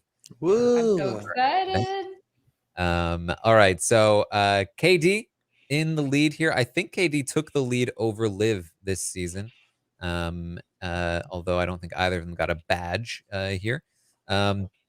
Nicolette, a big third place here, takes fourth on the overall leaderboard. Joe, second place, gets now second place this season, got to sixth place overall. And I'm just falling down the leaderboard, the all-time leaderboard, as these very talented players move up. So there you go. That was the Stock Watch this season. Congratulations to our badge getters here. Matthew in first, Joe in second, Nicolette in third, Peter and Kat in the top 5, and then Kelp, James, Jay, Wast, Ausmain, all in the top 10 for Big Brother 23. Congratulations. Hope you enjoy your badges. Yeah. All right. Good job. Very impressive. I could never. All right. I'm just trying to be the best Melissa. So, trying and you got eighth place, Melissa. Yeah, I'm close enough. Oh my gosh. All right. That's what we have for you guys for the season. Now, that doesn't mean that we're out of Big Brother 23 content. Make sure you stay tuned because we are very hopeful and optimistic that we should have some postseason interviews for you guys. Working on a few different players that I think you're going to be excited to hear from. So stay tuned for those interviews. And then check out what we've got over for Survivor. Rob does plenty of great Survivor podcasts. If you enjoy the Stock Watch, again, I'm doing a Stock Watch for Survivor this season, rating those players. It's kind of a test run for how it will work, but hopefully it'll be good. It's we've had some good feedback so far. People have been enjoying it, so make sure you check that out. It's Thursdays at around 7 p.m. Eastern if you want to watch it live. And find me on Twitch as well, twitch.tv/Taran Armstrong. I'll be streaming more in the off season, so you can hang out with me there. Jacob, what are you up to? So what I'm up to is I'm gonna have a lot more free time now that Big Brother's over. And you're gonna have a lot of free time. Y'all both are gonna have a lot of free time. But I'm on Twitter at JacobJ_Jones. You can also catch me on the Wrap Up feed with Real Housewives of Salt Lake City recaps, which has been phenomenal. We had Bryce as a guest, and the episode dropped today, actually this morning, and it was phenomenal. It was so funny, and that's typically where I be at. And I just be chilling, here doing my thing, and Oh, and also one more plug-in. I got message to say this before before my time is up. Make sure to go read Time's article because it features Taran Armstrong in it. Yes, good call. Yes, Good call I out. think I We need read to that make sure everyone correct. knows. Yeah. Okay, he said this specifically. Call out read his Times article. He was quoted twice, and a picture and a video should be coming soon. So there we go. Yeah. Oh Behind the man, scenes photo shoot. it's such great. I'm just so thank you guys for bringing that up. I'm just so happy that you did. It's such I a would surprise. never brought it up myself. It's just great. You guys really have I definitely backpacked me. Ozzy this season. Definitely suitcased me this season. and grocery bag me. Very bad. Really appreciated it. Oh my gosh. No problem. But yeah. Thanks for having me too this season, y'all. You both. It's been a real privilege. My mouth is dry. I was drinking wine before this. It's been a real privilege to get to talk to you both on Tuesday nights to do roundtables at certain points. So I really appreciate just the kindness and how nice y'all are and how inviting y'all are to allow me in y'all's like little sector of sphere. It's been really fun. Aw, Well, thanks, thank you Jacob. for being the finger of the people. Yeah, very Of important course. job. Melissa, are you doing anything in the off season? Not right now. Still, got some stuff in the works. Maybe we'll see. I don't know. I've been saying it every week. I want to do a 10-15 podcast, and I'm gonna do it at some point. Maybe we'll see. I think I may have gotten someone to do it with me. So you should also do Real Housewives of Salt Lake City. Just watch an episode. Okay, I'll watch an episode, and I'll give you the take of someone who knows nothing. Perfect. Taran won't. Right. Taran doesn't support us, but hey, I will watch an episode. I told you that. Jacob was like, "Hey, Taran, you should watch this show," and I was like, "I'm probably not going to watch like the whole show." And he was like, "How dare you not watch one episode and do a podcast with?" I was like, "That's not what you asked me." Yeah, there is a difference because there are a lot of episodes. Yeah, I'd absolutely watch an episode. I'd love to talk with you and Maggie. All right. Okay. All right. See, this is what I deal with. Wait, you didn't do the Melissa plug, like Melissa. I was about to. Oh, sorry. I'm interrupting. Sorry. Yeah. You can of course find Melissa at It's Melissa with 3 A's. Horrifying. I love that. That was actually amazing. Oh God, I was not expecting that. You can again find me on Twitch, twitch.tv/Taran Armstrong, or on Twitter at Armstrong Taran. Come watch Survivor with me tomorrow night. It'll be a good time. Thank you guys so much for joining us all season long, and I will see all of you next season.